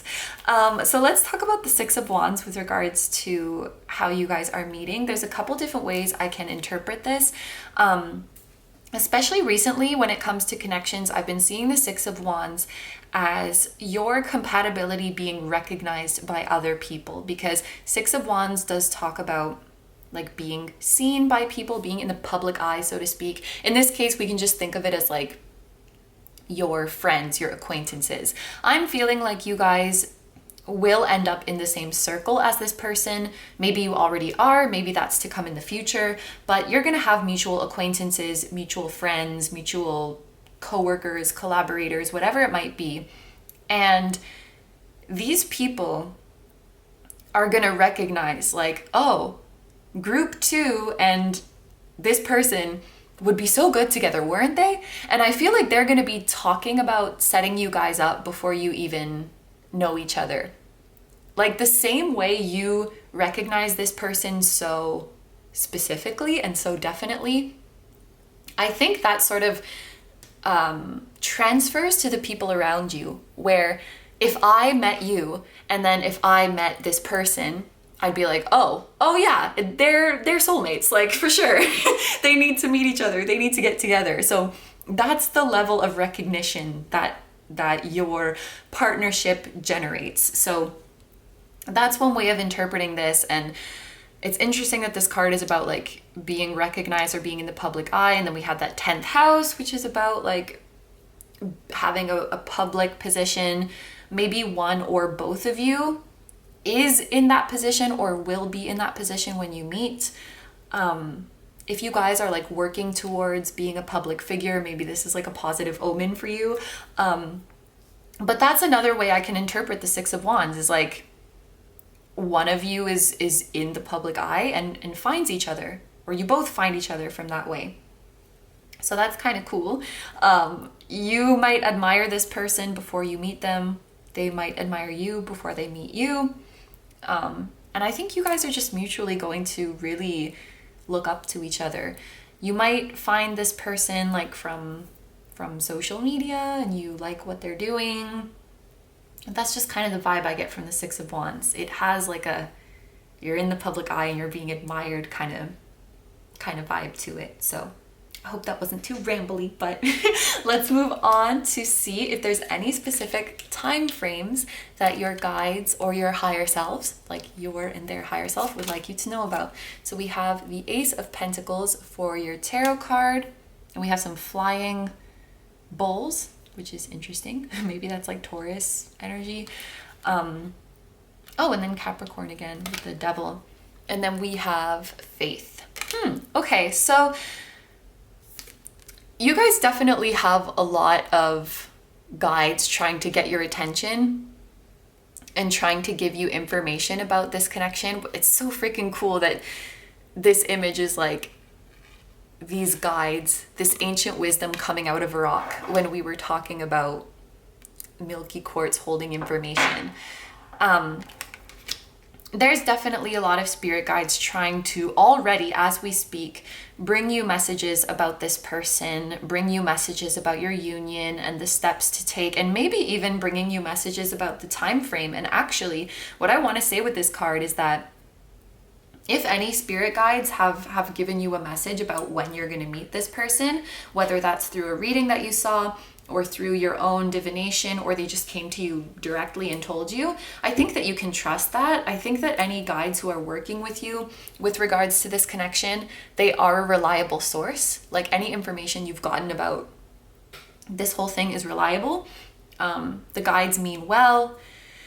Now, if I could give my interpretation of a time frame, I generally think of the Ace of Pentacles as like a year, because it's one, and Pentacles are like the slowest moving suit. So like not one day, not 1 week, not 1 month, but a year. That's how I interpret it. Now, if you have been told a time frame by your spirit guides that is different, I would say to trust them more than me. But if you don't have any information, maybe this is actually them coming through to tell you. And for some of you, it might be like within 1 year, so like the greater part of a year. It doesn't have to be exactly. And maybe Taurus season is significant because we do have these flying bulls here. Yes. So Oh, there's another thing I want to say, because this card is associated with the third eye, which is like your psychic ability, which is your sixth sense, which is seeing past the illusion of the 3D. Some of you guys maybe have gotten information about this union, like how it's going to happen, when it's going to happen, and it sounds a little suspicious to you. It sounds a little strange because maybe from a 3D perspective, you're like, now, come on now, how is that going to happen? Let's say, for example, you've been told you're going to meet this person because you're going to be famous, you're going to be in the public eye, and they're going to find you like that. And you're going to meet them in 6 months. And you're like, excuse me, spirit guides, I am not famous yet. So how do you expect me to do all this in 6 months? That's just one example. It doesn't mean that's exactly what they told you, but if there's anything about this that from your 3D perspective isn't really adding up, like, how am I supposed to reach that level? Or how am I supposed to do that in this time frame? How is that supposed to come into my life? That's where the third eye comes in handy. Or that's when the third eye comes into play, because you see past these 3D limitations and you recognize that what is feasible for these spirit guides is a lot greater than what is feasible for you. So just because you can't wrap your head around how all of that's going to happen in the time frame that they told you, it doesn't mean that it can't or won't happen. Again, that was just one example. They might have told you something very different, but if there was ever a time where you're like, now how exactly is that going to happen, sir? Just trust them. Trust them, because they see things that you don't. They see past the illusion of the 3D, and they can pull strings. So just keep that in mind. Now we are going to take a look at the why. So why are you guys going to come into each other's lives? What is the spiritual purpose? What are you going to learn from each other? What are you going to teach each other, and everything like that? So for your tarot card, we have the 7 of Wands. And for your oracle card, we have Destiny. So you guys have soulmate and destiny, which is very cool. This is represented by the crown chakra, which is again making me think of downloads. There's something about this connection or something about this person coming into your life that is really gonna like kick your spiritual gifts or your psychic gifts into 12th gear, really strengthen your connection with your spirit guides and with your higher selves. And this is like the second time I think that this card has come out in a reading since I got this deck, and I love the way like they're looking at each other so intensely. It looks to me like they're making a really like strong promise to find each other, and that they won't stop at nothing, and that they have these guides. Am I gonna burp? No. And that they have this guide's blessing as well. So it's destiny for you guys to come together. And so the 7 of Wands. Okay. The 7 of Wands can talk about a difficult situation, almost like an uphill battle. It can talk about a situation where you feel like the odds are stacked against you. And I'm just remembering what we spoke about here with the Faith card, where it was like, there may be a part of you that is like, how the frick is this going to come together? Maybe even some of you like have gotten information about who this person is, and you're like, that doesn't make sense. That's not going to happen. And this is an experience for you to have faith and to really see for yourself that what our guides can do is so much greater than what our little tiny human pea-sized brains can even conceive or wrap our heads around. And when there's destiny involved, like, it doesn't have to make sense to us. It doesn't have to seem realistic to us. This is a very humbling experience, I think. Coming together with this person is a very humbling experience where you realize just how massive the universe is and how small we are and how we really don't know anything. And I say that because, like I said, the 7 of Wands is like a situation that seems unlikely. It seems like the odds are stacked against you. And yet you still end up together. And I often think of the 7 of Wands when it comes to a connection as two people that might have a lot of 3D differences. Like, you guys might have a lot of physical distance between you. You might come from different backgrounds. You might be of different statuses, because like your status keeps coming out in this reading. And those to most people operating in the 3D, operating from their two physical eyes, would see these as barriers, would see these as odds stacked against them, would see these as reasons that, oh, these two people can never be together. And there's like a line in, oh my gosh, I'm drawing a blank. Is it called My Universe? The song with BTS and Coldplay?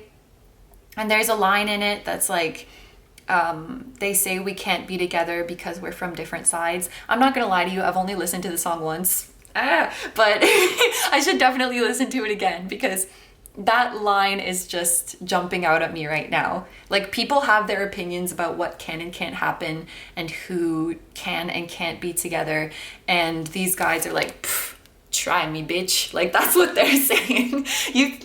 Do you underestimate my power? And maybe that's even your higher selves. Like, do not underestimate the power of higher selves that have intensely made a promise, okay? Doesn't matter that one of them is wearing a white suit and one of them is wearing a black suit. Doesn't matter how different they are. Doesn't matter how many barriers they are. Because the barriers are nothing to souls. Your souls are massive. So that's one thing that you're learning from this relationship, from this union.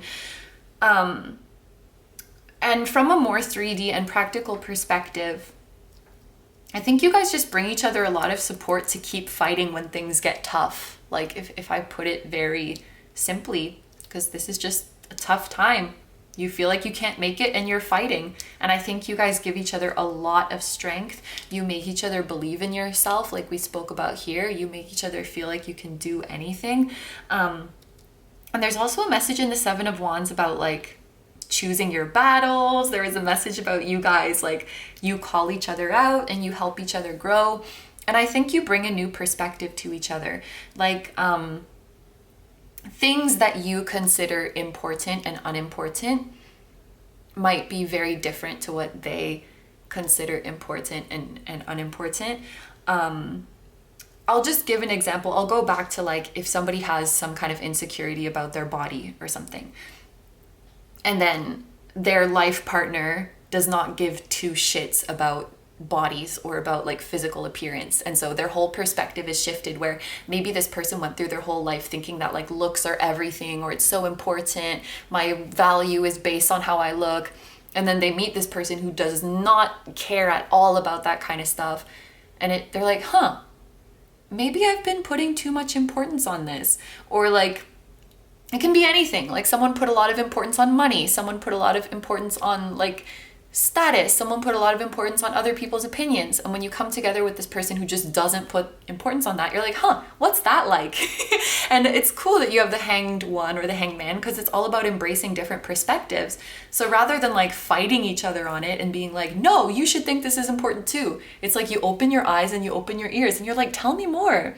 What is it like to live not caring about that? That's amazing. So it's like you help each other to become less bothered. And there could be sometimes the other way around, where like, I don't know, you never cared for, let me think, this is a dumb example, but you never cared for camping or like nature or the outdoors. And then this partner really freaking loves the outdoors and loves nature, and they're talking about, oh, it's so beautiful and I just feel so alive. And you're like, and then you go out on a kayaking trip or something together and you're like, shit, you know, people always talk about nature being so healing, and I never realize it. So you see, like this, you value different things and you bring new perspective to appreciate beautiful things and to forget about the other bullshit that you care about. Like this, you help remind each other what really matters. All right, so now we are going to take some oracle cards to get some messages from your spirit guides about this person, about this relationship, and then we're going to close off the reading with messages directly from your person. We're going to get some channeled messages from them, but let's start off with spirit guide messages. The first card that we have is Create Art. This can be so many different things. Maybe you or this person or both of you are people who create art. Maybe that is what you're known for. Maybe you just enjoy the same kind of art, or like you listen to the same kind of music, you like the same kind of movies and stuff like that. Or you might get into like creating art together as a hobby. Like maybe you go to like painting classes together, or you get into photography together. You go on trips and take pictures and look at them. This is just you guys enjoying art together. Then we have, this card is about cherishing people around you. So again, this can be talking about you guys being in the same circle, or you will end up in the same circle if you're not already. I think because you have mutual friends and stuff like that, it's really nice to all hang out together. And I think something that you'll really appreciate is that you don't have to worry about like, oh my gosh, are my friends gonna like them? Are their friends gonna like me? Because like your friends are already their friends, and it just makes things a lot more comfortable and nice. I also think that your families will really, really like each other. Aw, we have love. I'm not gonna interpret this. It's just it's just love. This person loves you, but that was kind of obvious. And then we have denial. I acknowledge my fear, but I replace it with the insight of awareness. So this is very interesting. It's like maybe some of you guys are in denial about some insecurities that you have, or about some baggage that you have. And you make each other not afraid of this devil. Like, you're not afraid of this devil anymore. He can't have power. So you create a safe enough place for each other to admit to each other and admit to yourself that you do have these insecurities, that you do have these fears. And one example that's coming to me is like, let's say one of you has trust issues, but you don't want to admit it to your partner because you don't want it to come off like they're not trustworthy, or you don't trust them.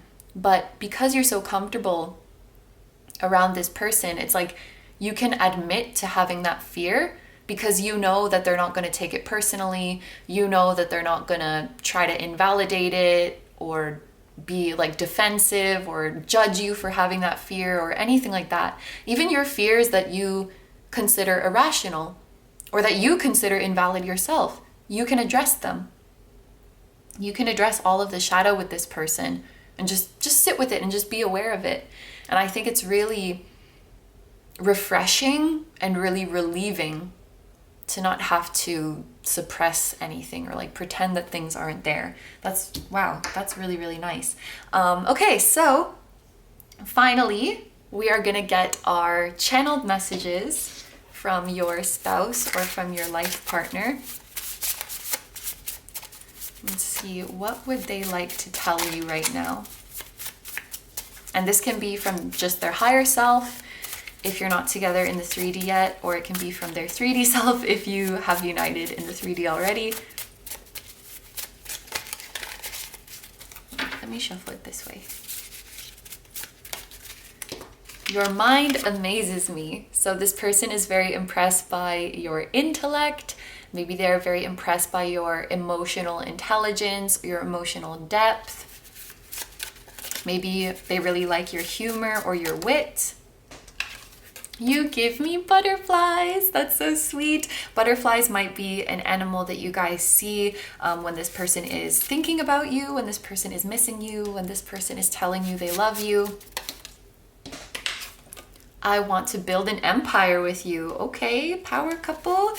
And we'll get a couple more. I think I took 5 for group 1. I want to protect you and keep you safe. That matches really, really well with what we saw earlier in the reading.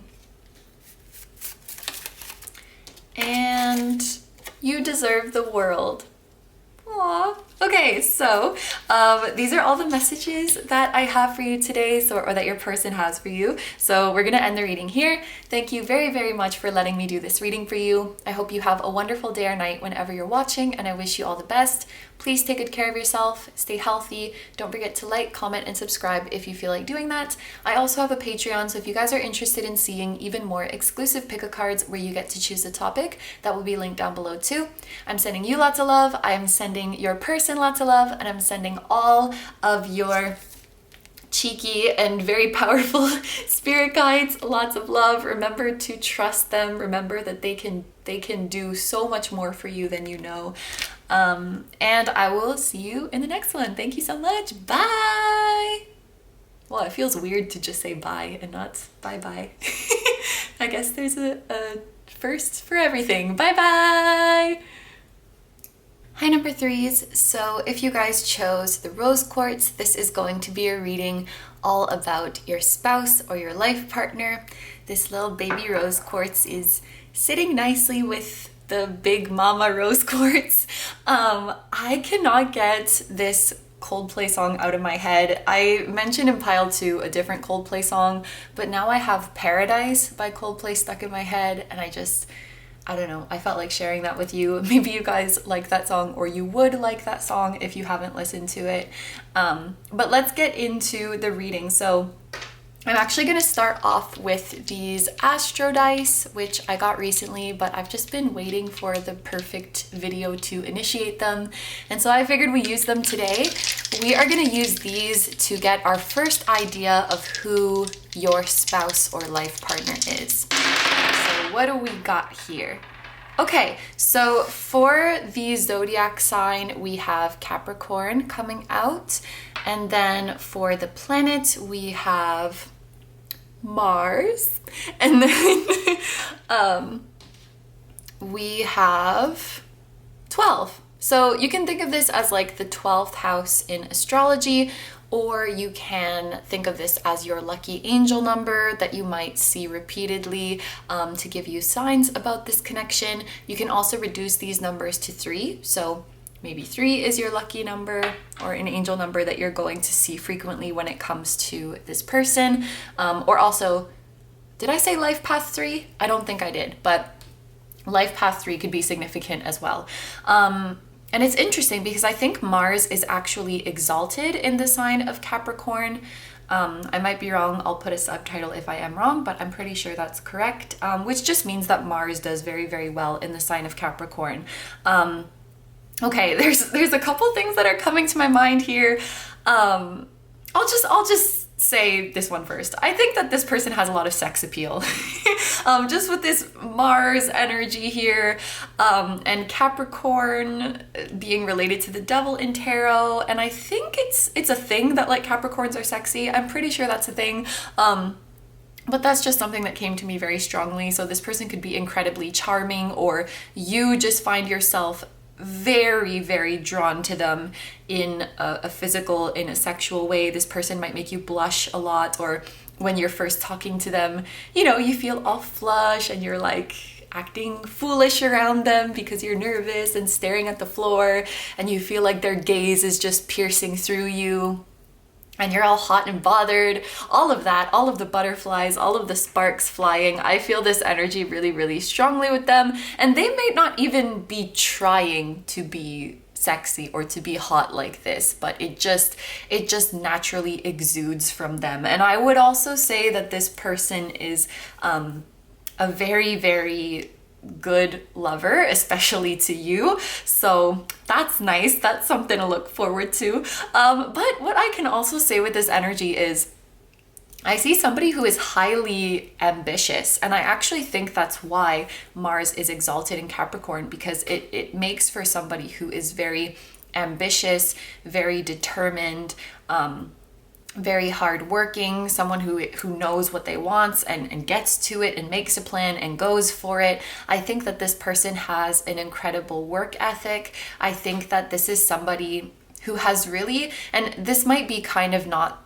the exact perfect wording, but they kind of make themselves a project, like, or they see themselves as a work in progress. I guess I could say this is somebody who is very concerned with their personal growth, their personal development, reaching all of their goals, reaching their highest potential. This is someone who loves to see themselves progress, who loves to celebrate their victory. So I can already see this would be somebody who is just so amazing to be around if you are a dreamer. If you have high hopes or high aspirations, this is going to be an incredibly motivating presence to be around. And I actually really like having this number 12 in the mix. If I think of this as the association with the 12th house in astrology, this is actually an energy that is ruled by Pisces. So we have a little bit of this dreamy, dreamer, romantic energy coming into the equation, which I really, really like, because I think that this person, they're grounded, but they also dream very, very big. They have really big dreams for themselves, really high hopes for themselves. And not only that, but they're determined to make it real.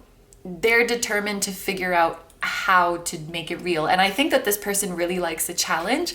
So rather than getting discouraged by their like big, lofty, and maybe unlikely dreams, that actually makes them more excited.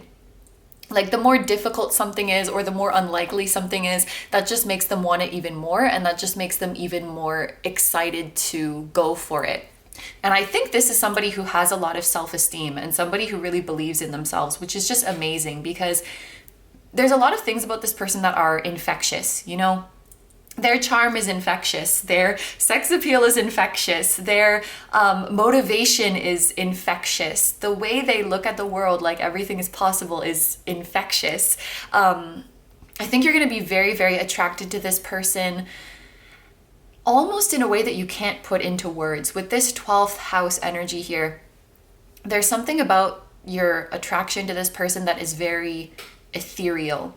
And you can't really put a finger on one specific thing that you like about them. It's not just like their body. It's not just their personality. It's their essence. It's their aura. It's their spirit. And you cannot describe it. You cannot put it into words. The 12th house energy really does transcend language. It transcends the conscious mind. It transcends the physical experience. So you're going to feel something really deep and intense here that's I guess hard to identify. But what I really love about this connection, and we'll look a little bit into it later, is that I think this is going to be a person or an influence in your life that makes you want to take action towards like making your dreams a reality. So it's like this is like a don't let your dreams be dreams kind of energy. Like you can make it real, you can have it. If you can dream it, you can do it. That might actually be this person's motto. Like if you can dream it, you can do it. When there's a will, there's a way. If at first you don't succeed, try again. Be the change you want to see in the world. And what else? Like if you feel like you don't belong in this world, it's because you're here to create a new one. Like I love it. This person has the big dreamer energy, and they have the really strong determination and practical planning and perseverance to match it. I just love that. I love their energy. So we are going to take a look at a few cards from this deck. This is a deck that I made that just has like physical traits and personality traits and, you know, little specific traits of this person that could help you identify them. So let's see what we pick up here. We have same height. So this doesn't have to be like you guys are exactly the same height, but you know, you're probably not going to be like a foot apart or something like that. You might have a difference of a few inches. Alternatively, this could be indicating that this person has a very average height. So like they're not super tall, they're not super short. What else do we have? We have short hair. I know this is kind of subjective, but whatever you guys consider to be short hair, and that will maybe also depend on the gender of this person. We have black/dark hair. This can apply whether it's their natural color or they might dye it a darker color. And then at the bottom of the deck, we have black eyes. And I think this came out for another group as well, but it looks like this person has short dark hair, dark eyes, and not too short, not too tall is the kind of energy we're getting. And interesting, they're all like physical traits. So yeah, all right. So now that we have gotten a little physical vibe from this person, let's take a look more into their personality with these 3 tarot cards. I just got this deck and I love it so much. It has little keywords on it as well. So the first card that we have is the 7 of Wands with persistence and conviction. So I think that just matches beautifully with what we were talking about with the Astro Dice. Like This person is very persistent, very perseverant. When they have a dream, when they have a vision, they're going to commit to it and hold on to it no matter what. Sometimes I'm getting a message like, sometimes this person might believe in you more than you believe in you, or they might know you more than you know you. We have Queen of Cups, so highly intuitive person. I know why this 12th house energy is here. And we have the words authentic and virtuous. So this is some water sign energy coming through. Cancer, Scorpio, Pisces. And then we have the King of Rings. This will be the King of Pentacles in traditional tarot. So that actually matches because we have water energy and earth energy here. And then this is also water energy and earth energy. So this would be Taurus, Virgo, and again, Capricorn energy. And I really like that. And actually, I feel like this is something that's come out in all of the piles so far. I love to see that. We're attracting balanced individuals into our life. There's been some message in one place or another throughout the readings about masculine and feminine energy being balanced. And I can definitely see that in this person. They have that action-taking energy and they have that dreamer, creator energy. Masculine and feminine is balanced really well inside this individual.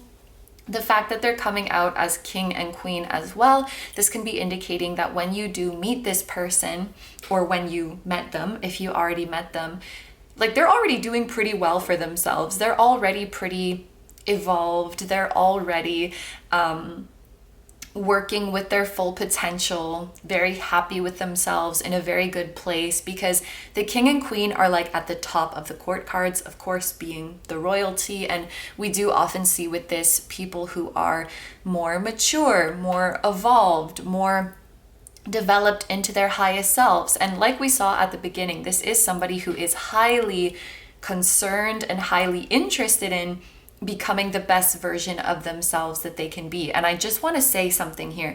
This person is not trying to prove anything to anyone. We all have a little bit of ego. We all like to be admired and we all like to show off our accomplishments, but let it be known that this person doesn't feel like they have anything to prove. And the only reason they're working so hard is because they love themselves and they love the dreams that they have. They're very much doing it for themselves. I don't know why that's coming across so strongly, but I guess they just really want you to know that. Yeah, so let's start to... Oh, another thing I want to say. I know that we have short hair here, but I noticed that this person has long hair. This person also has long hair, so maybe it's like a mixed group. For those of you who chose this pile, they could very well have longer hair. The hair looks a little bit wavy as well. And I'm noticing a big chest on both of these people. So whether it's big pecs or big titties, that might be a trait of your person too. And I'm also noticing that they both have some ab definition. So that's kind of nice. Another thing to look out for. All right, so when it comes to their personality, I will start here with the Seven of Wands. What I'm seeing here is definitely somebody who has a fighter spirit. I don't think I need to repeat myself because we've already seen this many, many times in this reading. One thing I might say though is that with this card, when it comes to a personality, we can sometimes see somebody who can have kind of workaholic tendencies, or who might tend to push themselves a little bit too far. Going back to this 12th house and Pisces energy, this can be an energy, like I said, that is very dreamy, very up in your head, up in your inner world. And I feel like with this person, when they're in the zone and they get really like passionate and really determined about something, they might sort of inadvertently start to neglect their physical needs, like the need for sleep and the need for food, or the need to rest their eyes from the screen, the need to stretch, the need to go outside. They might just get kind of tunnel vision when it comes to the task at hand. Again, I don't think this is about like meeting anybody's standards or proving anything to anyone, but Sometimes this person might just need to be reminded that, you know, rest is also important. Rest is also a part of productivity. If I look at this card, this person has their eyes closed, they look tired, he's like rubbing the back of his neck and shoulders. This is an area that tends to get very tense if we're always working, or if we're hunched over something, or if we're sitting at a desk for a very long time.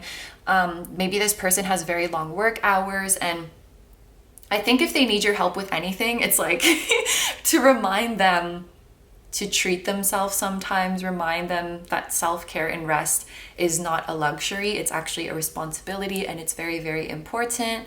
Maybe you want to give this person a little back rub sometimes and just remind them to rest, because Seven of Wands can definitely show me somebody who is spreading themselves too thin. Another thing that it can show me, and this actually came out in another pile, is like there's a lot of things that are different about you in the 3D sense. From a soul level, you could be quite similar, but in terms of like your physical appearance or your background or your upbringing or your religious and or spiritual beliefs or your location in the world, there might be a lot of distance between you guys in terms of that. But the whole point is that you transcend that to be together, because soul love transcends everything. And I'm also thinking with this Queen of Cups being in a bubble, maybe this person would like to take a nice little bubble bath, or maybe that's like how you relax, like you can take bubble baths together or something like that. But talking a little bit about their personality, with the Queen of Cups here, I do think that this is a highly sensitive person. This is a highly sentimental person. And they're not afraid of expressing it. This is not somebody who, you know, hides their feelings or who thinks that emotions are weak. This person, I think this person has had amazing parents, because it came out in the beginning. They have really high self-esteem. They feel like they can do anything they set their mind to. They don't feel like they owe anybody anything or that they have to prove themselves to anyone. It sounds like somebody who was raised with a lot of like confidence building and reassurance. So hats off to this person's parents. Shout out to his family. I love that. I love that for them. So I was talking about, yes, this person's very healthy relationship with their emotions. And I love this because they're gonna be quite, what's the word? Like mushy gushy, lovey-dovey with you. They're going to be quite sappy with you. They're going to remember every moment and treasure every time together. This is someone who's going to be incredibly thoughtful. Like they bring you flowers or they bring you chocolate, whatever it is that you like. Maybe you like to be brought wine.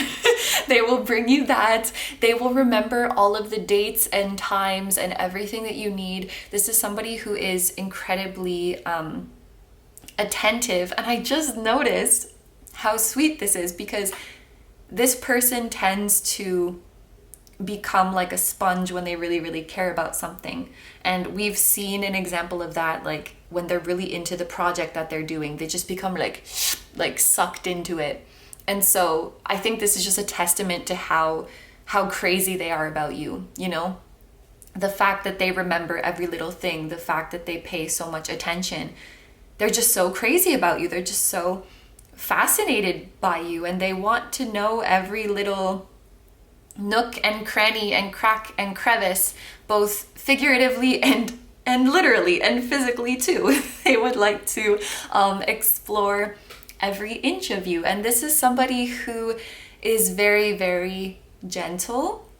They don't have to be if you prefer if you prefer not gentle, but you know what I mean. Their temperament, or you know, they have a very gentle nature to them. This is the type of person who will not hurt a fly, who if they see a little beetle turned over on his back and he can't get up, they'll stop to help the little beetle. Or if they see somebody struggling with heavy baggage, they'll go and help them to carry it. Just such a conscientious and wonderful, thoughtful person that you'll be very, very proud to be around.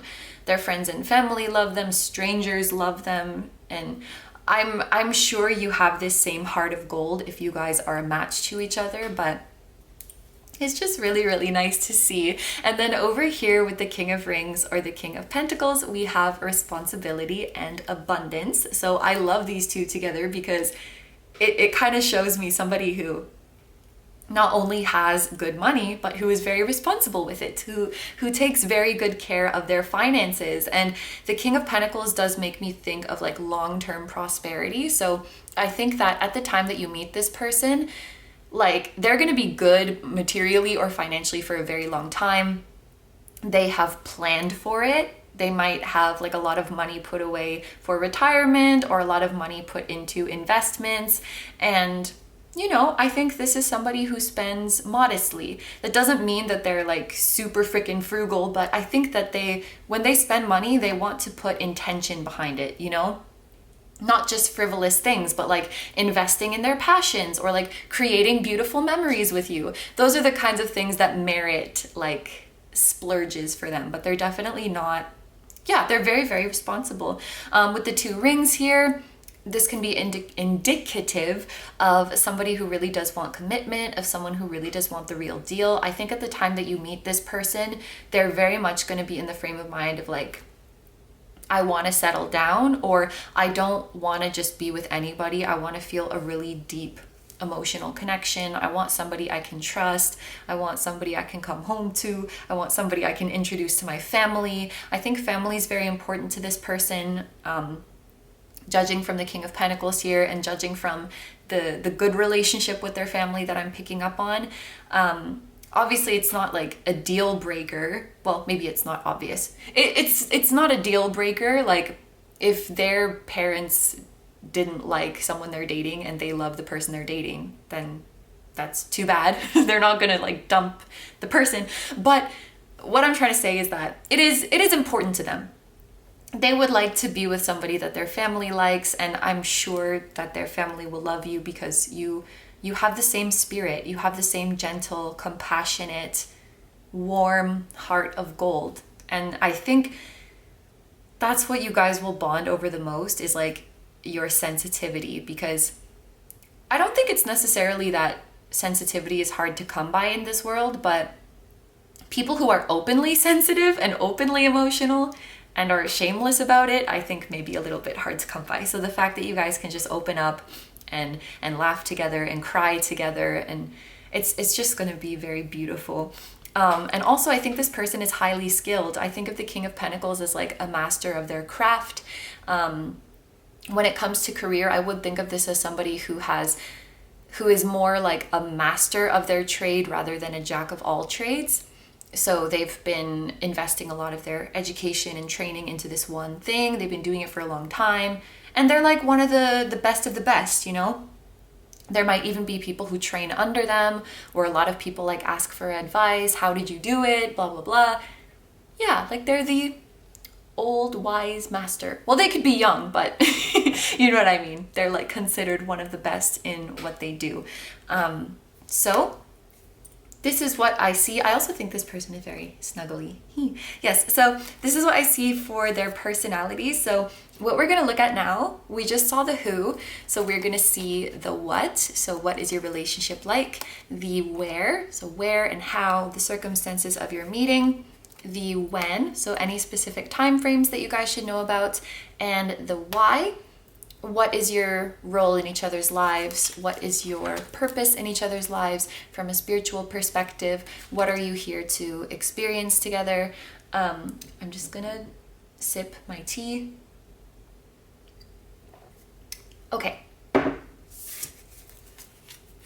So let's take a look at what you're, ooh. Okay, that was such a weird giggle. So you remember the very beginning of the reading when I was talking about sex appeal and this person being good in bed and stuff like that. So, I mean, there's a lot of passion. There's a lot of passion in this relationship. I will say that. And I think this relationship is very freeing in that you can express yourself however you want to express yourself. I believe that this is the Strength card in traditional tarot, so we do have some Leo energy coming through here. Definitely a ton of chemistry. I think if you're trying to figure out if you know this person yet or not, I think a huge giveaway sign would be that like you're absolutely burning up when you're around this person, and you can't think straight because they're just so freaking attractive. But if I think of the Strength meaning of this card, the Strength card is actually one that makes me think of best friends. It makes me think of soul family. It makes me think of souls who are best friends. When it comes to your past lives together, I don't think that you guys are necessarily like romantic partners all the time. If past lives is something that you're interested in, if not, just ignore this part. But I think like you guys have been friends, you guys have been family, and I know that might sound weird from like a human perspective, like we were family and now we're a couple, but souls are just like that. Like you can be totally different roles in totally different lifetimes because you want to learn different things from each other. And maybe you weren't even humans at some point. Maybe you were just like alien bros, or maybe you were just orbs. What I'm trying to say is that I think that you guys have taken on many, many different forms together, and your souls really have a very special bond. You are the best of friends. And how I would specifically categorize this type of friendship is like, I'm not sure what the opposite of fair weather friend is, but like, somebody who is with you for all of the good times, somebody who is with you for all of the bad times, somebody who's not scared of challenges, and they will push through everything together with you. We've seen that this person is very persistent. They are very, very loyal towards you. Like they're never going to let you go, no matter what happens, no matter what you are going through as an individual, mentally, emotionally, they'll be there financially, they'll be there with you through the whole thing, no matter what you guys go through as a couple, whether it be arguments, your values don't see eye to eye, family stuff, they'll stick with you through it. No matter what you guys face together, if your house burns down, or if you have to move across the world, sickness, health, whatever it is, like the wedding vows, they actually honor those, or you know, they'll always be loyal to you. They will always be there for you. Nothing could make this person want to leave you. And I think that this person could be slow to commit, but it's not because they have commitment issues. It's because they want to be very, very thorough in feeling out the connection and in getting to know you and of building trust. And actually, maybe you guys will be friends first. Maybe friends with benefits, maybe friends who are very, very attracted to each other. But I think what's the most beautiful about your connection above all else is the friendship and the loyalty that you have to each other. And I just think you might start off as friends with this energy here. And with your oracle card, we have creation. Ooh, so it's cool that we have creation, and then we have Leo energy, which is very, very creative. Also, Leo season, late July, maybe that's a significant time, whether that's like somebody's birthday or when you guys meet, because we do have 7 and fire energy, and we have Leo energy here. So it matches to be talking about late July.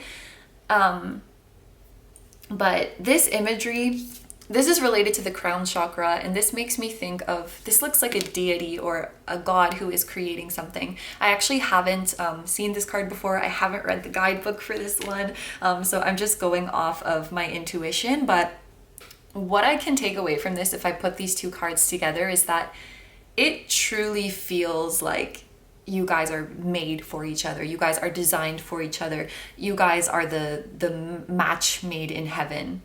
Truly. You're like puzzle pieces. You fit together perfectly. So now we're going to take a look at the circumstances of your meeting. So the where and the how. For your tarot card, we have the 10 of Cups. And it's interesting because this card is all about family. And we were talking about how like family is very important to this person. With the 10 of Cups and with creation here, Maybe this person wants to have a family with you. And then we also have discovery, and this is related to the root chakra. So when it comes to how you're meeting someone, there's a couple ways we can interpret the 10 of Cups. First off, going with the family interpretation, this could be like a family friend, like your families are friends, or maybe you are friends with this person's family member, like you're friends with their sibling, or you're friends with their cousin, or their whatever, some more distant relative. And then you meet them through that person. And because this person values family so much, if this person is like, I want to introduce you to group 3, they're going to really value that. They're going to really be interested in that. So that could be one interpretation. An alternate one, and it could definitely be both of these ones that I'm about to say, or just feel free to claim one of them. 10 of Cups also talks about like your happily ever after, your dream future. I can think of it as like your dream life. So this could be your guides telling you that you will meet this person as a result of living your dream life, which is interesting because the beginning of the reading was all about like honoring your dreams and creating a practical plan for them and really going for it. So if there's any dreams that you guys have that you're not acting on yet, that might be the key to coming into union with this person, whether it's a dream career, a skill that you've always wanted to learn, a place that you've always wanted to live, whatever it might be. And I have some burps coming up, so this might be an important message, or I just might be burping. Go for it. Go for your dreams. I actually think that's going to be very important when it comes to your union together with this person. Now, the discovery card that we have here, I actually did read the guidebook for this one. I have seen this card before. What the key takeaway of this card that is really standing out to me is that there was a message on it, like, if you find yourself struggling to hold on to something, it may be because you deserve better. It's like you're struggling to fit into a place that's too small for you, or you're struggling to hold on to someone, but you actually deserve better than them. It's this feeling of like you keep holding on to something, but you're destined for something greater. That's basically the takeaway of it. Thank you very much for bearing with me while I pinpointed it. And so there's sort of an element of self-discovery here where you're realizing what you truly deserve and what you're truly destined for and what you truly want. So maybe some of you guys actually haven't even discovered what your dream life is yet, and that's kind of around the corner, and your guides are preparing you for that. Others of you might not be able to see what your true desires and true dreams are because you are clinging very tightly onto things that are too small for you, onto things that are, I don't like to say below you because I don't like to classify like things and people as on different levels, but just for the sake of you understanding what this is trying to say, you may be trying to squeeze into a space where you don't belong because you're much bigger than that, you're much better than that. So if you're completely lost on like, how am I going to meet this person? What are my dreams? How do I follow them? It may be time for a little bit of hermit mode, self-reflection, self-discovery, reassessing what you think you want. Do I really want this, or do I have a fear-based attachment to it? Do I have an unhealthy attachment to it? Is this maybe too small for me? Do I maybe deserve better? These are the kind of questions about your life in general, your career, your living situation, that you should be asking yourself to maybe guide you towards the future timeline that leads you to this spouse or this life partner. All right, so now we are going to take a look at the when. So we'll see if there's any specific time frames that Spirit wants you to know about. In group 1, we didn't get one. In group 2, we did. So let's see okay. So you guys have the Wheel of Mars, which I'm like 99% sure this is the Tower. If I'm wrong, I will put a subtitle, but I'm pretty sure this is the Tower in this deck. And then we have Gratitude. So yeah, you guys are not getting a specific time frame. As you guys might know, the Tower is like a significant life event that happens very unexpectedly. So while your guides are not telling you exactly when you're going to meet this person or exactly when you're going to get together with this person, they are kind of hinting that you won't see it coming.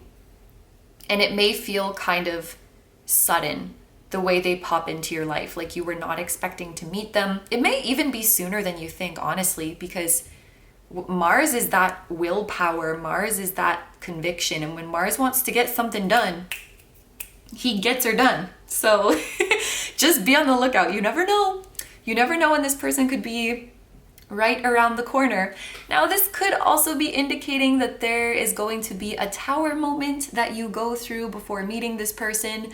If you've already been through one, don't worry. I don't feel like you're going to go through another one, which is funny because yesterday when I was filming, it was like, you might have gone through something, but that doesn't necessarily mean you won't go through it again.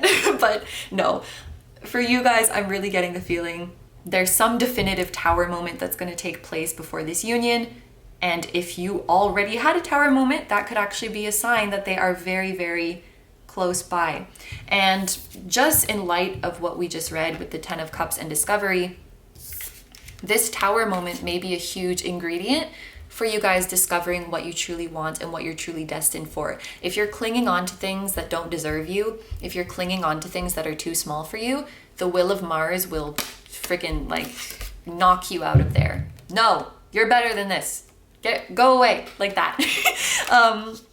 So then when it comes to gratitude, and I actually really like that there's the eye on top of the tower, and the gratitude card is associated with the third eye, because this is about seeing the bigger picture, seeing the truth of the situation. And as uncomfortable as tower moments might be, I think you will have this higher perspective, you know, higher because he's in the air and third eye. You will have this higher perspective of why this is happening for you and why this is meant to happen.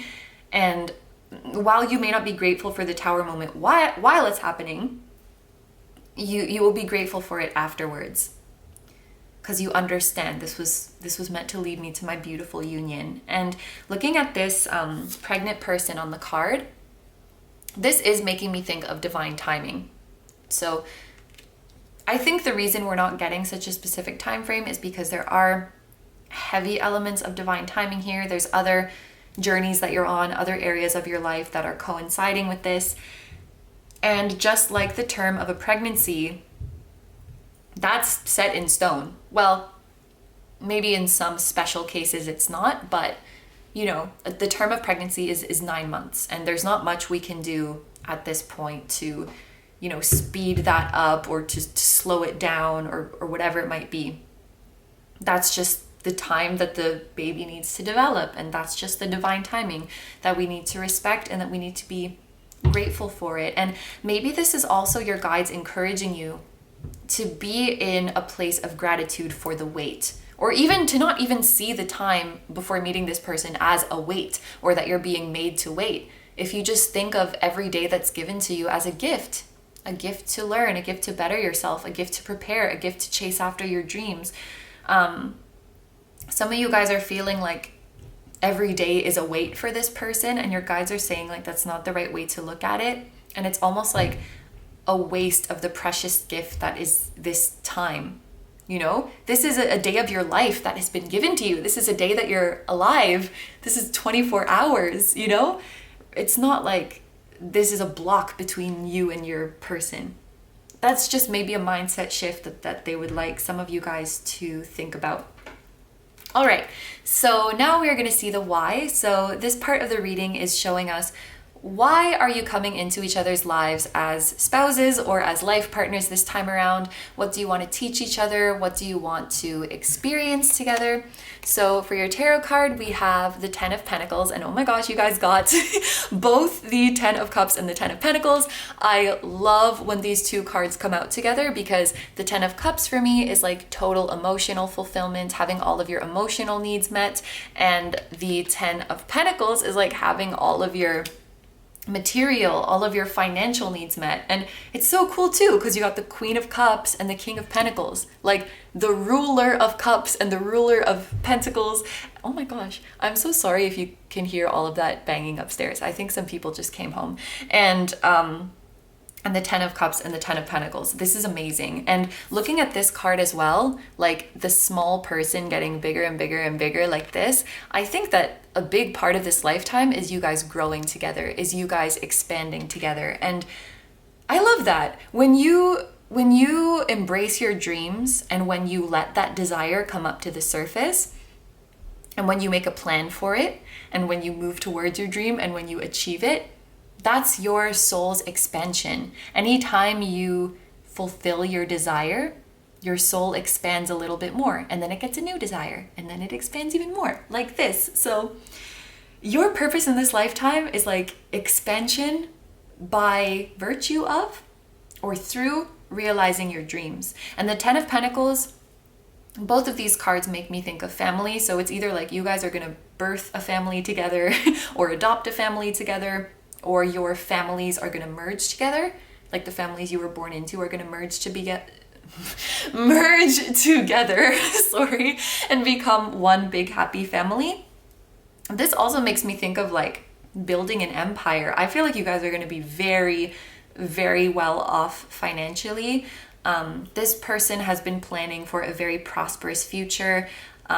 You guys might have your own financial goals or your own financial wealth to add to this. You don't have to, but you will be very, very well off in the material sense for sure. And I was just looking at this card in the Angel Tarot cards recently by Doreen Virtue, or is it Radley Valentine? They do a lot of stuff together, so sometimes I forget like who did what. But it says on this card, a very happy family life, material and emotional needs are met, enjoying the little things in life. So you're just coming together to enjoy the little things in life. And maybe you guys have been through it in past lives, and you just want to live comfortably, and you just want to enjoy yourselves this time around. For your oracle card, we have confusion. America, I am confusion. What do you mean? It's Arkansas. America, explain. So this card is related to the crown chakra as well. And I actually think I remember the story in the guidebook of this one. So this lady, her name is, it's either Jana or Yana. I'm not sure how to pronounce it. And she's climbing up the mountain.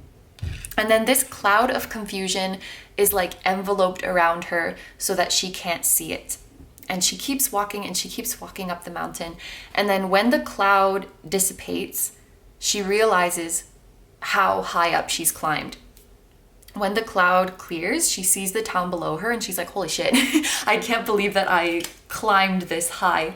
And maybe this ties into what we saw here with the tower and gratitude and being grateful for the unknown.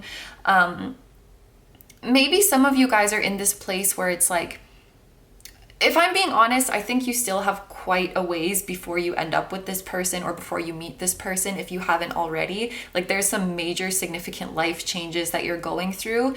And from where you are right now, I feel that many of you guys might be in this place where you just want to know everything. Like you just already want to know. I just already want to know when this person is going to come into my life. I just already want to know who it is. I just already want to know where they are. And maybe like every time you meet somebody, I want to know if this is them. I feel like you want to know. And this confusion is about being left in the unknown. And I think a big part of this journey is learning to accept that and be grateful for it, because sometimes things are hidden from us because we're not ready to know. And if I can think of an analogy that's similar to Miss Jana / Yana climbing the mountain. So I'm like kind of a runner. Like I'm not very good at it, but sometimes when you know how much time you've been running, or when you know how far you've run, it like psychs you out. Like if you can see the numbers on the treadmill of like you've been running at this speed for this long, your brain starts to think like, oh my gosh, that's such exertion. Oh my gosh, I'm so tired. But like when you can't see it, it doesn't even cross your mind. Like if I'm running outside, I don't freaking know how fast I'm going. I don't know how far I've run. I don't know how long it's been. And sometimes that not knowing helps me to keep going. Like this nice person here who couldn't see the town below her getting farther and farther away. So at first she was frustrated with the cloud of confusion, but when it cleared away and she saw how far she came thanks to the cloud, it changed her whole perspective. So if there's anything that's unknown for you guys in this journey, like if you get a vague ass answer like this Tower card, just know that there's some things that maybe aren't meant to be divulged to you yet. Maybe knowing would actually rob you from experiences. One example that I can think of is that maybe some of you guys are meant to date other people before you meet this person, like before you meet your spouse and your life partner. But if every time you meet someone, you're like, is this them? Is this my spouse?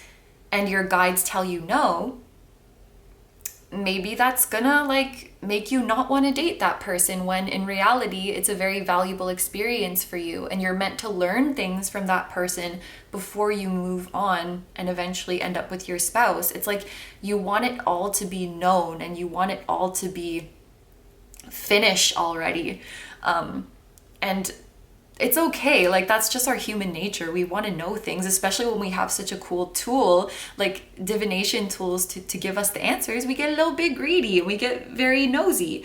And I was watching a Tarot with Tay video recently and she totally called me out on being the same way. So like I do it too, we all do it.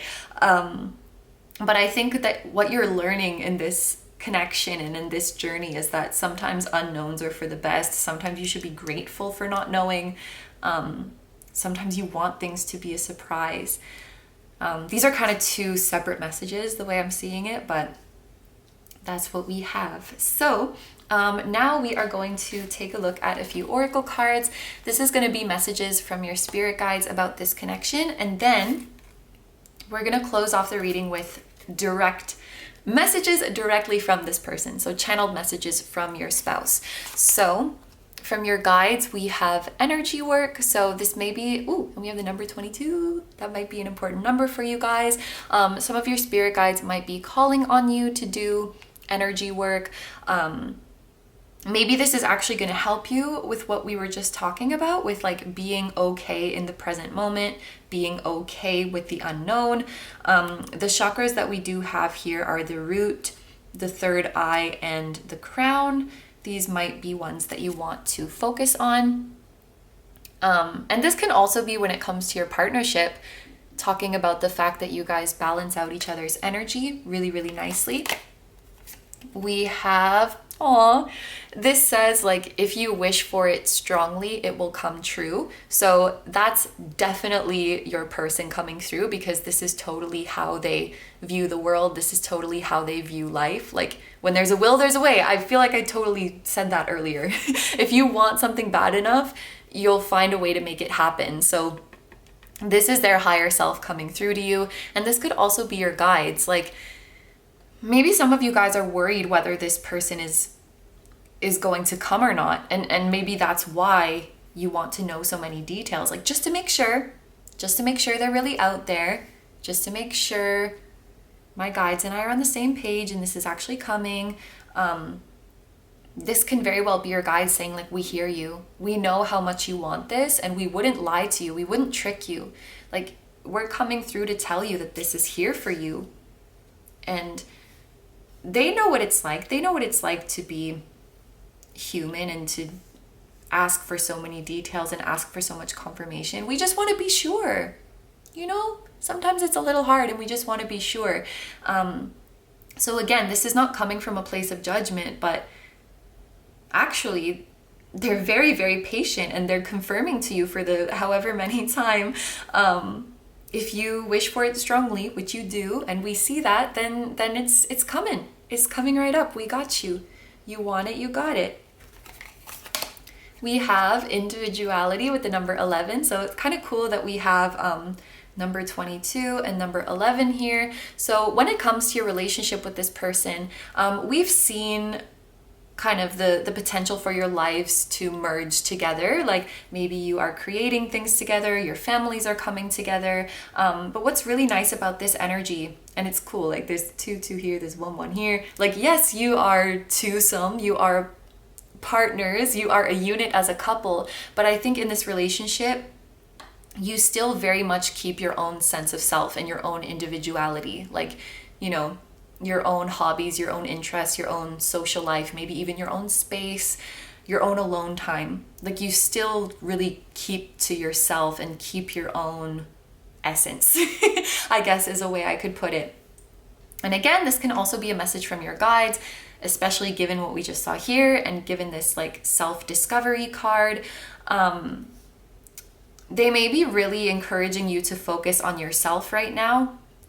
I feel like for some of you guys, like, we're not quite there yet to focus on a partnership and bringing someone else into the mix. And this chapter of your life is very much all about you, you know, taking your own power back, discovering your own identity, discovering what you really want. Again, we saw like some of you guys are in environments or engaging in things that are too small for you and may not even realize it. Some of you guys haven't really like truly met yourself yet, or met your soul yet, and what it really is that lights you up and makes you tick.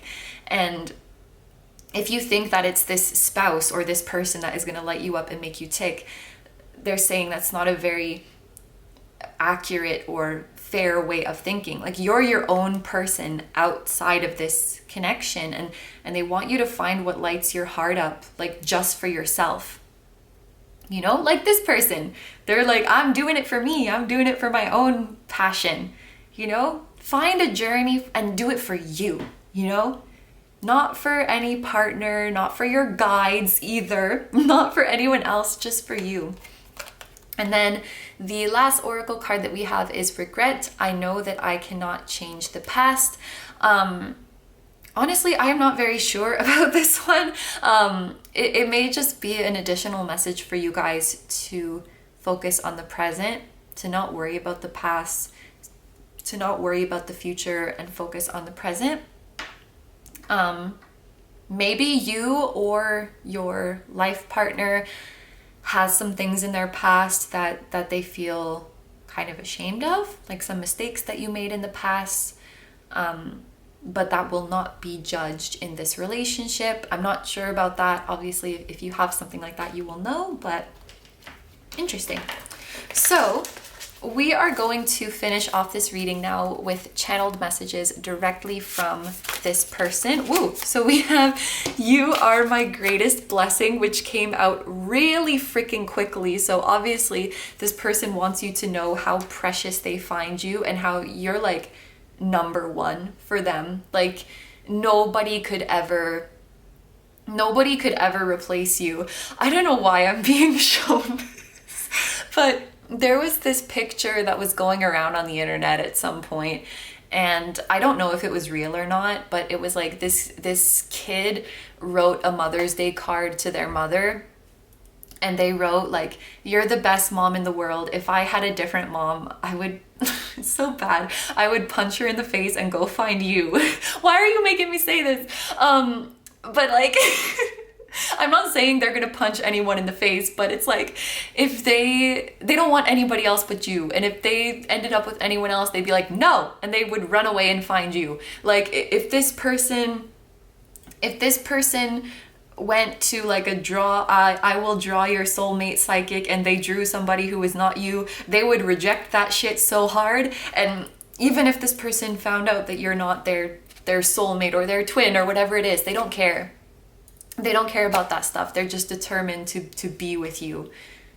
Yeah, you can't be replaced. That's what I wanted to say.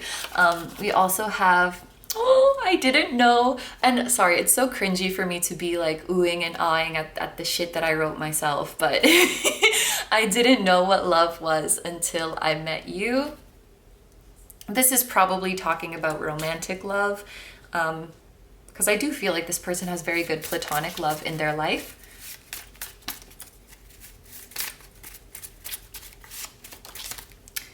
And we have, you are my sunshine. No one knows me like you do.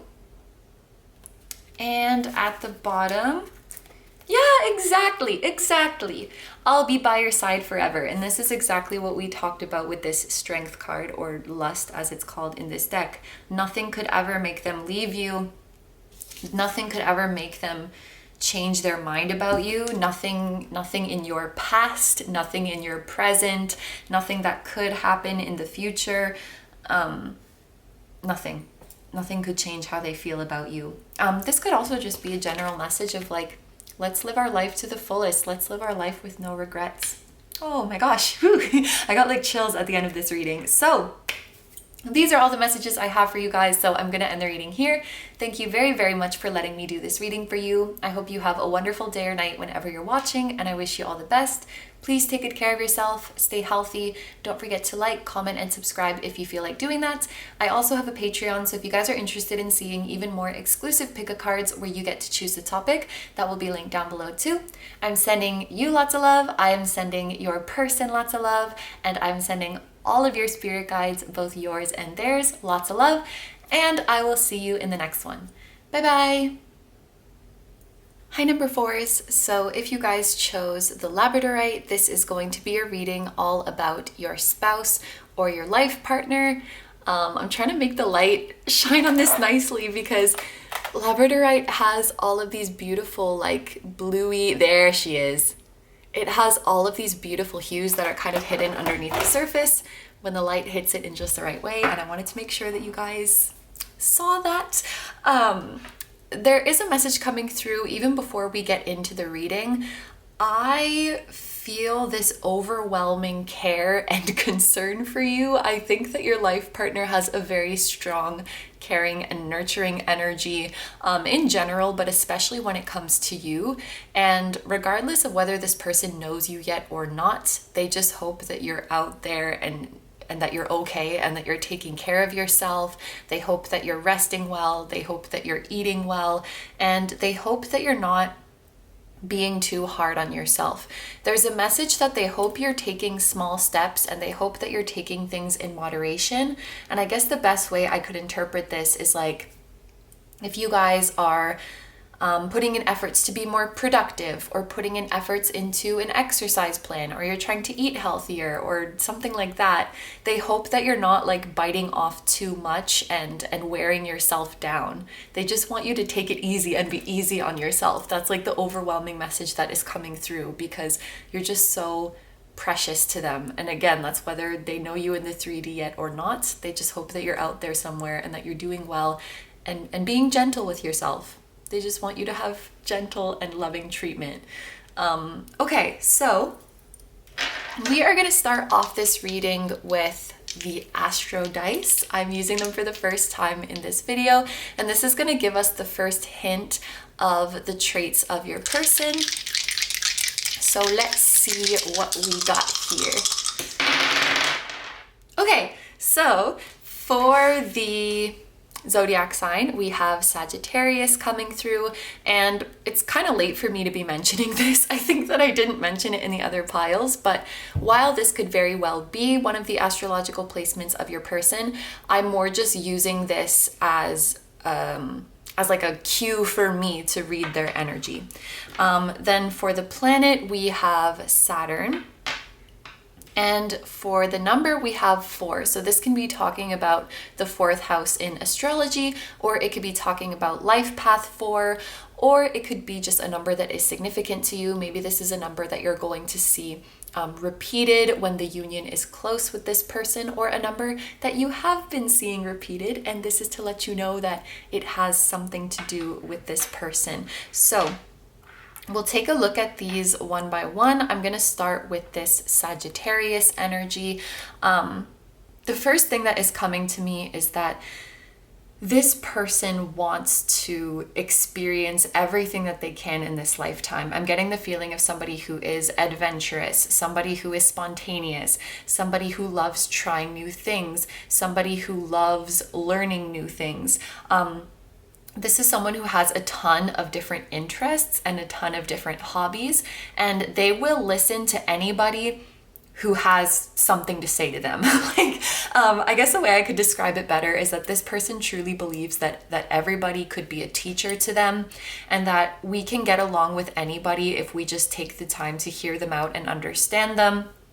I am definitely getting a more extroverted vibe from this person, and I'm being shown a specific vision of you guys like going to an event or going out in public or something, and this person just striking up a conversation with a stranger, being very friendly with them, and getting really deep into conversation with them. Like, they're very sociable. They can strike up a conversation with anybody. They're excited to talk to anybody. And this person genuinely finds like everything interesting. Like, just when you thought, oh, surely this topic is going to bore them, surely they won't find, a bit of this to add their own opinion or add their own 2 cents. They always do. Like, they can find value and a point of interest in anything. I feel like this person will love to travel. I feel like this person will be a major bookworm, both fiction and nonfiction. With the Sagittarius energy here, this person might be very interested in philosophy, very interested in different types of religion. Like I said, I think they're very interested, or did I say this? I think so, in learning about different cultures and different ways of life, and truly feel like they're all valid. And this is somebody who finds a lot of excitement and a lot of inspiration in diversity. I think there's some people who get kind of uncomfortable when they're presented with a truth or with a reality that is different from their own. Like, maybe they feel threatened by that or something like that, but not this person. This person welcomes difference. This person welcomes diversity. This person welcomes even a challenge to their own beliefs. Maybe this person, the same way they enjoy a good, healthy conversation, they enjoy a good, healthy debate. Not like they're confrontational or anything like that, but anything that expands their mind, expands their experience, and introduces them to new things. I think this person just really eats it all up. And I think this person is a hoot to be around. I think when you are dating this person, you will, first of all, you'll eat a lot of things that you've never eaten before. And I don't know why that's the first one that came to me. Maybe this person really likes food, like they're a major foodie. You will go to places you've never been before. You will see things you've never seen before. They want to be Aladdin and show you the world, basically. And this person is very well read, very articulate.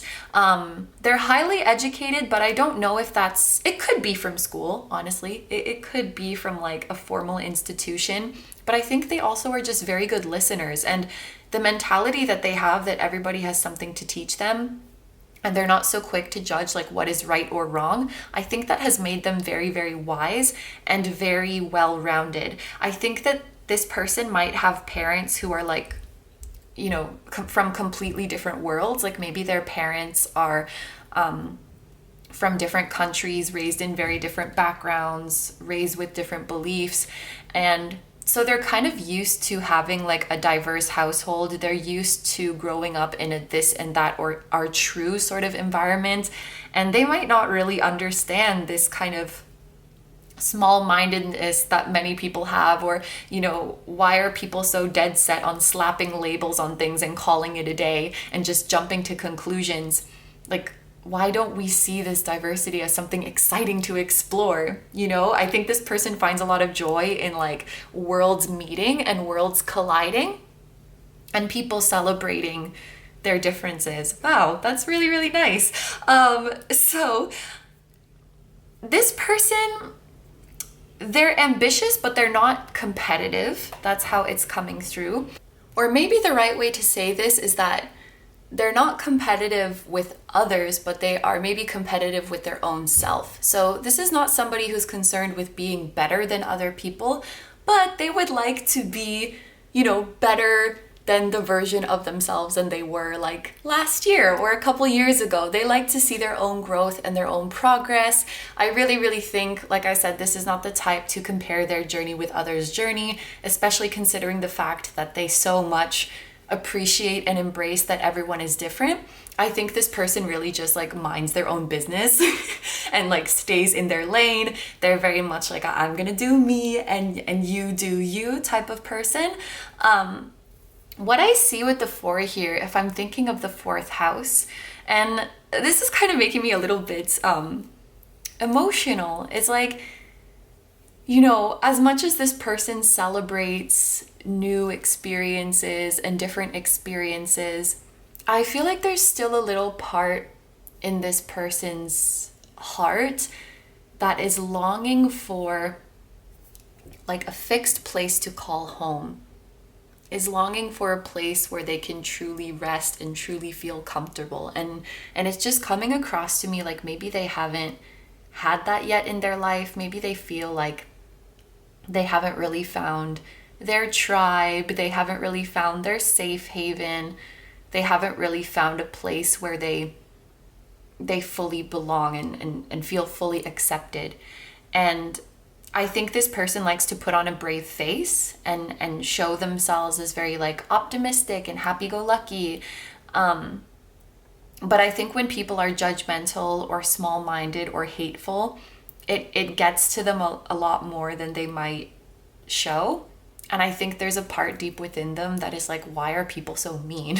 Or like, why is there this evil in the world? Why is there this hate in the world? And can I ever truly feel at home in a world like this, or among people who have this in their hearts? And now I'm not saying this person doesn't have like I think everybody has a little bit of judgmental or a little bit of that in their body, but I think there's something about this person that is just a lot more open and loving and pure and compassionate than we might find out there in the world. And so sometimes they kind of feel like a lost soul, and they're looking to find their home, they're looking to find their kindred spirits. And I can understand why that message was coming through at the very beginning of the reading. If I think about like the 4th house, if I think of it like Cancer energy, and you guys, even this is group 4 that you're watching right now, that's like a very motherly and nurturing kind of energy. And regardless of this person's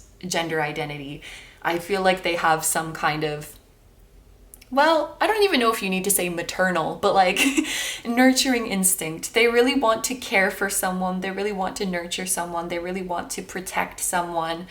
And they want to feel at home, and they want to feel like they belong. So I feel like this Sagittarius and Saturn energy is more like what they outwardly express, and this number 4 is more like what's at their core, or what's in their heart, so to speak. They're like a little soft baby on the inside. So now we are gonna take a look at some traits that this person might have. So this is a deck I made of both physical and personality traits.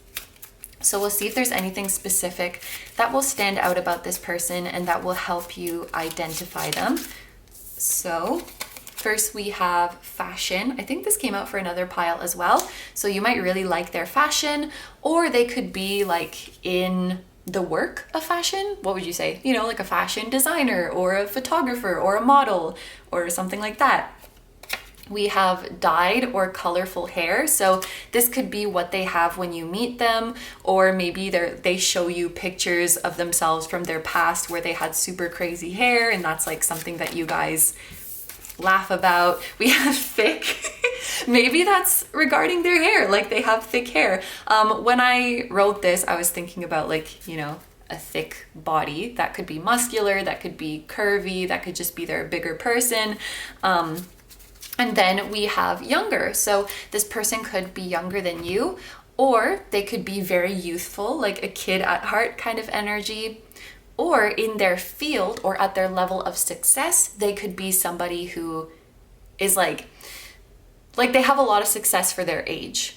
In their, like if you line up all of the people, all of the CEOs or whatever, they would be like one of the youngest, like that kind of vibe.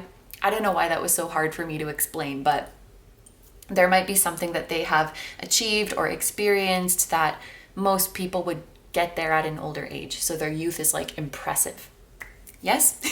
So we are going to take a look at these tarot cards now to get more in-depth details about their personality.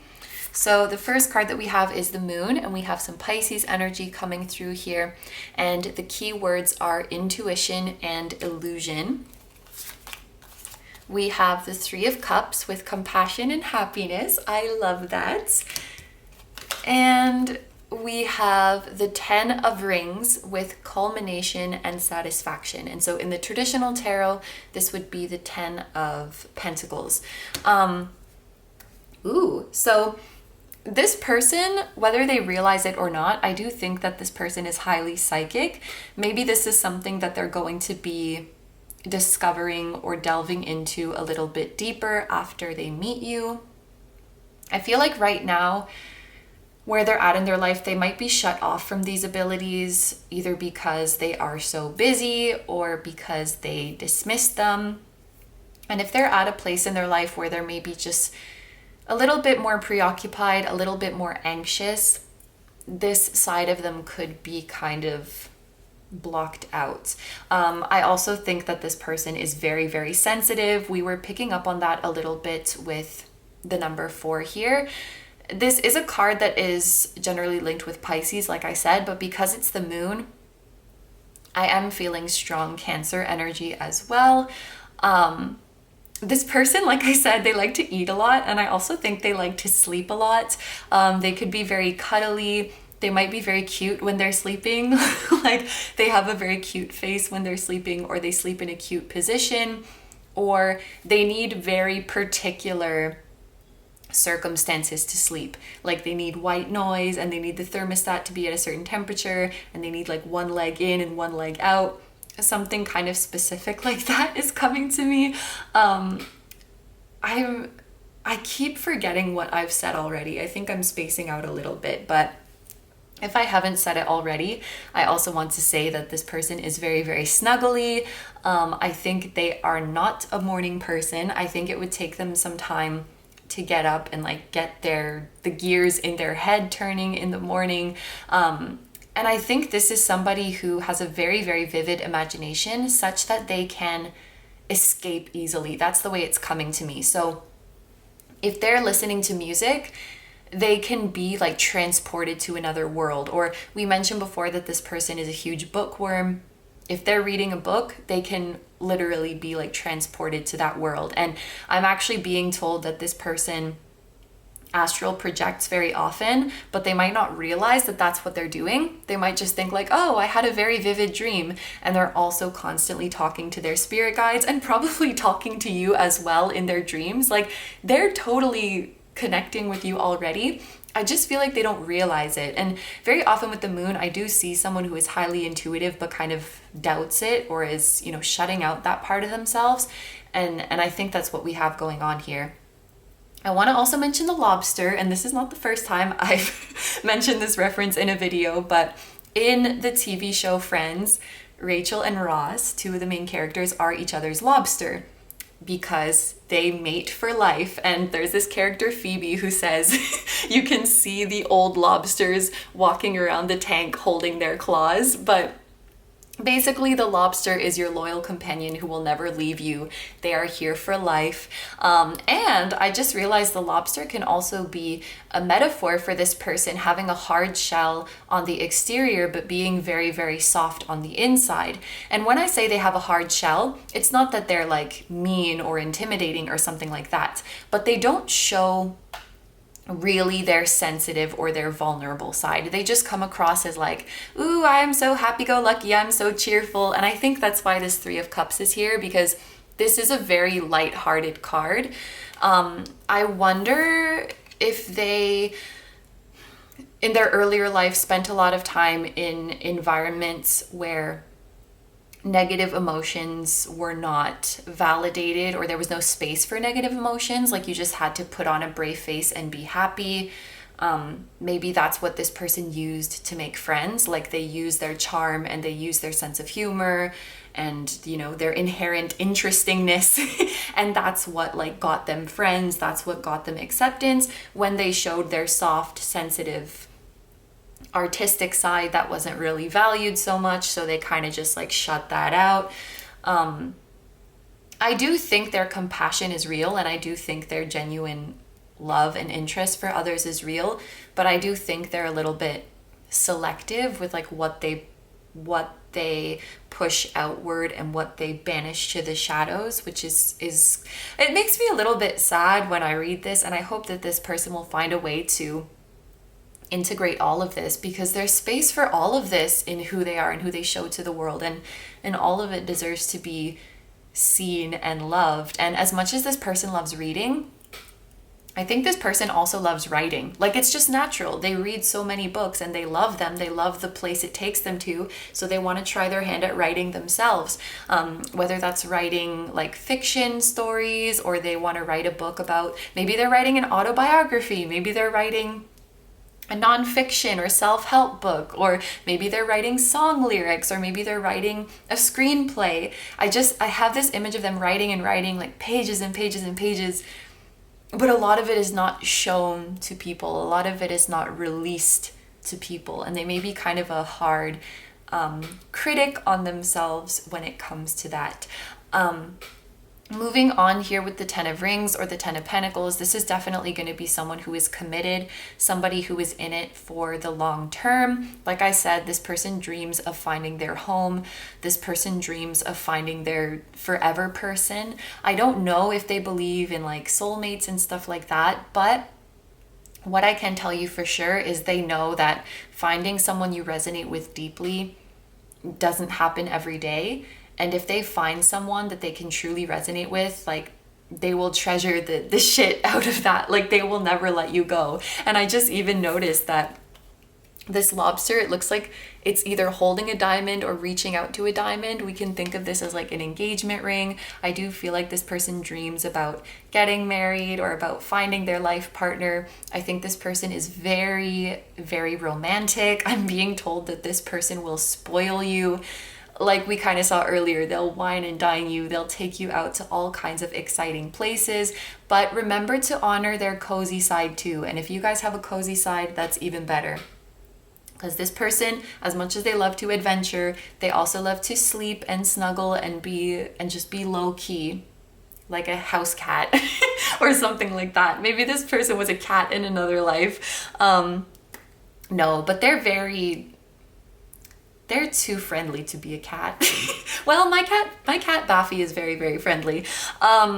Yeah, so with this 10 of Rings or 10 of Pentacles here, this is someone who wants to build up a long-term relationship. This will likely be somebody who takes it slow when it comes to developing a deeper romantic connection. And what I'm being shown is like, when you meet this person, you will click instantly. You'll be really attracted to their charm and to their smile and to how friendly and nice they are. But there may be a period of a little bit of frustration or just confusion when it's like, why can't I get past this lobster shell? Like, why can't I get deeper? Why isn't this moving into something more intimate and more romantic? Because I feel like this person really, really likes me. And that's just, I think they have a slow pace when it comes to shedding this shell, because this shell is something that they have built up over time to keep themselves safe and to keep their most vulnerable parts safe. And it's not that they don't want to expose their vulnerable parts. I think they really, really do, but they just want to make sure that it's with the right person, and it will take some time for them to be comfortable, I think. But this is also somebody who I think hasn't had very many serious relationships before. Maybe for some of you, they haven't had any serious relationships before. And I definitely don't think they've had any like short-term fling kind of things. Like maybe when they were really young, like in high school or something, but I don't really see them as that type of casual fling person, although they might very often be misunderstood for that with this Three of Cups. And you know, sometimes people mistake like extroversion and friendliness for like a flirtatious or player kind of energy. So they might actually often get misunderstood for being a player. But it's like they either haven't had any serious relationships, or they've had like one or two very long relationships. Like this isn't the type of person to jump from partner to partner. I think they're very selective about their partners. And when they're in a relationship, they really give a lot of themselves. They give everything to their partner. So, you know, if they've given a lot and that wasn't reciprocated, or they were betrayed, or they were left behind, that could be like a really, really deep wound that just further added to this lobster shell. So there may be some past relationship wounds that this person is still working on. When you guys first meet, that might also be a reason why things are moving kind of slowly. But obviously it's going to be totally worth it. I promise it's going to be worth it in the end. We have culmination and satisfaction. I know in the long run you guys are going to be very, very happy together. I'm also noticing, so we have the moon here, which is like Pisces, and then we have 3 and 10.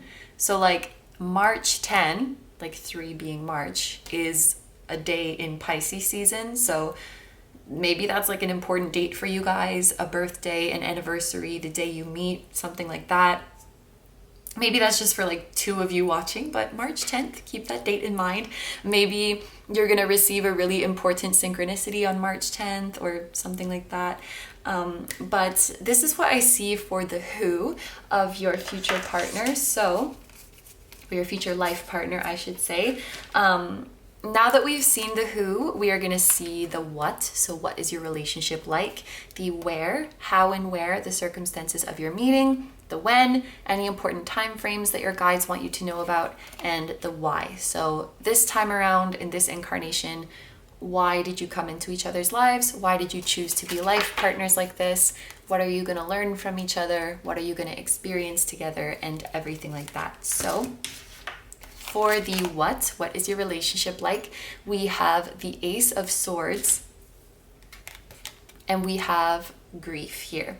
So I'm going to talk about the Ace of Swords first. One thing I will say that's really nice with this card, just in light of the maybe kind of slower pace that we saw earlier on, is that there is going to be a lot of clear and open and honest communication in this relationship. I feel like you're never going to feel like you're left in the dark, or you're left to read between the lines, or you're left to second guess where this person stands. They're always going to be very open to you about how they're feeling, what they're going through, what their intentions are. So for example, if this person is going to be really busy for 3 days and they're not going to be able to talk to you that much, they will reach out before that 3-day period and be like, hey, just so you know, I'm going to be very busy for the next few days. If I'm not responding that much, that's why. And I'll talk to you soon, so that you're not wondering during those days, like, what happened? Are they ignoring me? You know, like, you're clear on what's going on. And similarly, like, if this person is taking things really, really slow with you, or they're struggling to open up, okay. This can also be encouraging you to speak up. This can also be encouraging you to speak up. If you're feeling like confused or frustrated with the lack of progress or the slow pace of things, you need to speak up. And maybe this is something that you guys are learning or overcoming in this relationship as well. Because I was just thinking, like, if this person is so eager to directly tell you what's going on, it's weird that you would still feel confused. And so maybe the missing piece of that puzzle is you guys needing to open up. And maybe you guys are just so used to being left in the dark about how people feel, and used to being left to your own devices to interpret what might be going on, that you just don't even consider asking or speaking up to be an option. Or maybe you've been shut down when you did that in the past. And so in this relationship, you're learning that it's okay to speak up about your concerns and to make them known, to make it known what you need from this person. So this is a lesson for you too, to be able to say, like, hey, I'm just checking in. I'm just wondering where you're at. I'm just wondering, you might need to have like a what are we talk at some point, and learn that this person will be open to that. This person will be receptive to that. And now I'm realizing, like, this person has this lobster shell and really wants it to be cracked open, but it's like nobody even tries. Nobody even tries to crack it open. So I guess nobody cares that it's there, and I guess I'll keep wearing it. I feel like, and I'm laughing, but it's kind of sad, honestly. They want somebody to try to open up their shell. And this is honestly giving me major 12th house energy. It makes sense because this is Pisces energy, but like, I have my sun in the 12th house, and a lot of my friends actually have sun in the 12th house as well. And it's like, we want to be seen. but we're scared of making the first move to be seen. Like, we want somebody to come and knock on our door and be like, can you open up, please? Rather than us like busting out of the door and being like, here I am. So I think this person wants you to like knock on their door, knock on their shell, so that they know you care and they know you're interested in seeing what's going on in their beautiful inner world. So this is an encouragement and an invitation for you to speak up as well. And they will love to tell you like what's going on with them, why they might be behaving the way they behave. Yes, it's not that they don't want to share it with people, it's that nobody bothers. Like, nobody bothers to try, you know, seeing what's going on with them. Oh, little baby. So very clear and honest communication.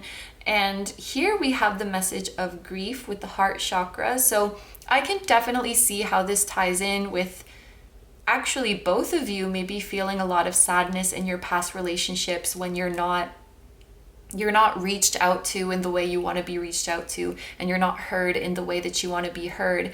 And this is one of the cards in the deck that I have actually read the guidebook passage for. And so the story behind this card is that this person's dog has passed away and she's feeling very, very sad, but her friends are telling her to just get over it. Like, her friends are telling her it's not a big deal. And so, you know, she needs time to grieve, she needs time to heal, but her feelings are kind of being invalidated. And so this could be you, this could be them, but I think somebody's been in a past relationship where they opened up about their emotions and their sensitivities, and they were made to feel like that's not a big deal. Rather than the partner, the person they're supposed to trust the most and feel the safest with, rather than the partner trying to hear them out and comfort them, it was like, wow, you're really upset about that, or you really care about that. And rather than the partner apologizing, like, I'm sorry I hurt you, it's like, I'm sorry, I didn't realize it was that big of a deal to you. I'm sorry, I didn't realize it was that serious. It's like, is that really an apology? Is that really you understanding and caring how I feel? So one or both of you may have really had your emotions invalidated by a significant person in your life, and I'm being told it's like your trust was violated because you felt safe to open up to this person, and they just like shit all over what you cared about or like your emotional concerns. And so what I want you to know in this relationship is that you will always be heard out, and you'll always be understood, and you'll always be validated. Even if there may be some things that like you care about them a lot and they don't, or they care about it a lot and you don't.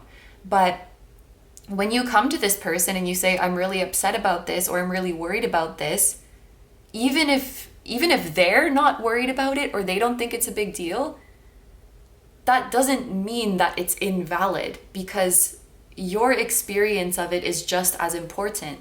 So what I mean is that I guess there's different things that you guys place importance on. You might have different values, you might have different like soft spots, different things that make you upset, but just because you can't relate to it, it doesn't mean you're not going to be there and comfort each other and validate each other.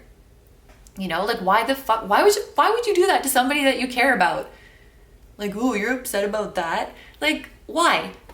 I'm talking to you, ex-partners of whoever did this. Like, come on now. So I think it's going to feel really nice to just be able to communicate everything openly and know that you're going to be validated. So let's take a look now at the where, the how. This is going to be the circumstances of your meeting. So we have the Knight of Cups, more water sign energy, and then we have facade. Interesting. And we've been talking about this person kind of having a facade. So, I think you're going to meet this person because they are going to approach you. They are going to come up to you. Now, with the Cups energy here, Cups is a more kind of leisurely energy. So I don't think this is going to be in any sort of like professional situation. I think it's more of like a fun situation. So you might be out with your friends, you might be out at a party, you might be at a concert, you might be at an art gallery or some kind of event. I feel like there is enjoyment around you. There's a more relaxed vibe around you, and this person is going to come up to you and start a conversation with you, because we saw they love striking up conversation with strangers. This person truly does love people. It's just that they want the deeper aspect of themselves to be seen and loved too. So they're going to come up to you, strike up a conversation because they're interested in you, because they think you are beautiful. I'm also noticing this person might have pretty long hair, or have had very long hair at some point in their life. If there's somebody who grows facial hair, they might have their beard grown out.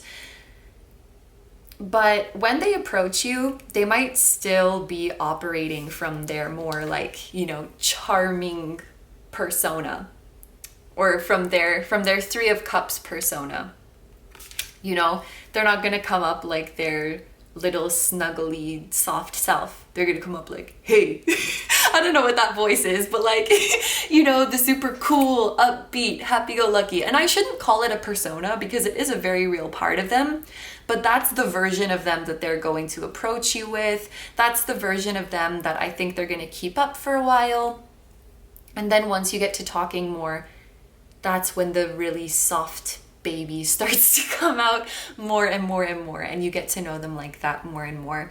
And this person will be very, very sweet to you, very sweet to you. And while they may not have like super grand romantic expressions at first, I feel like it will gradually build to that, because the Knight of Cups is like, he's not quite the king yet, but he is on his horse and moving his way there. In this case, he's swimming there. So I do think it's going to be a slow build where it starts with the facade, then it's dropped a little bit and things get friendly, and then it advances even more slowly but surely to get more romantic and intimate. And I don't think there's any like introduction here or any like third party or any mutual anything.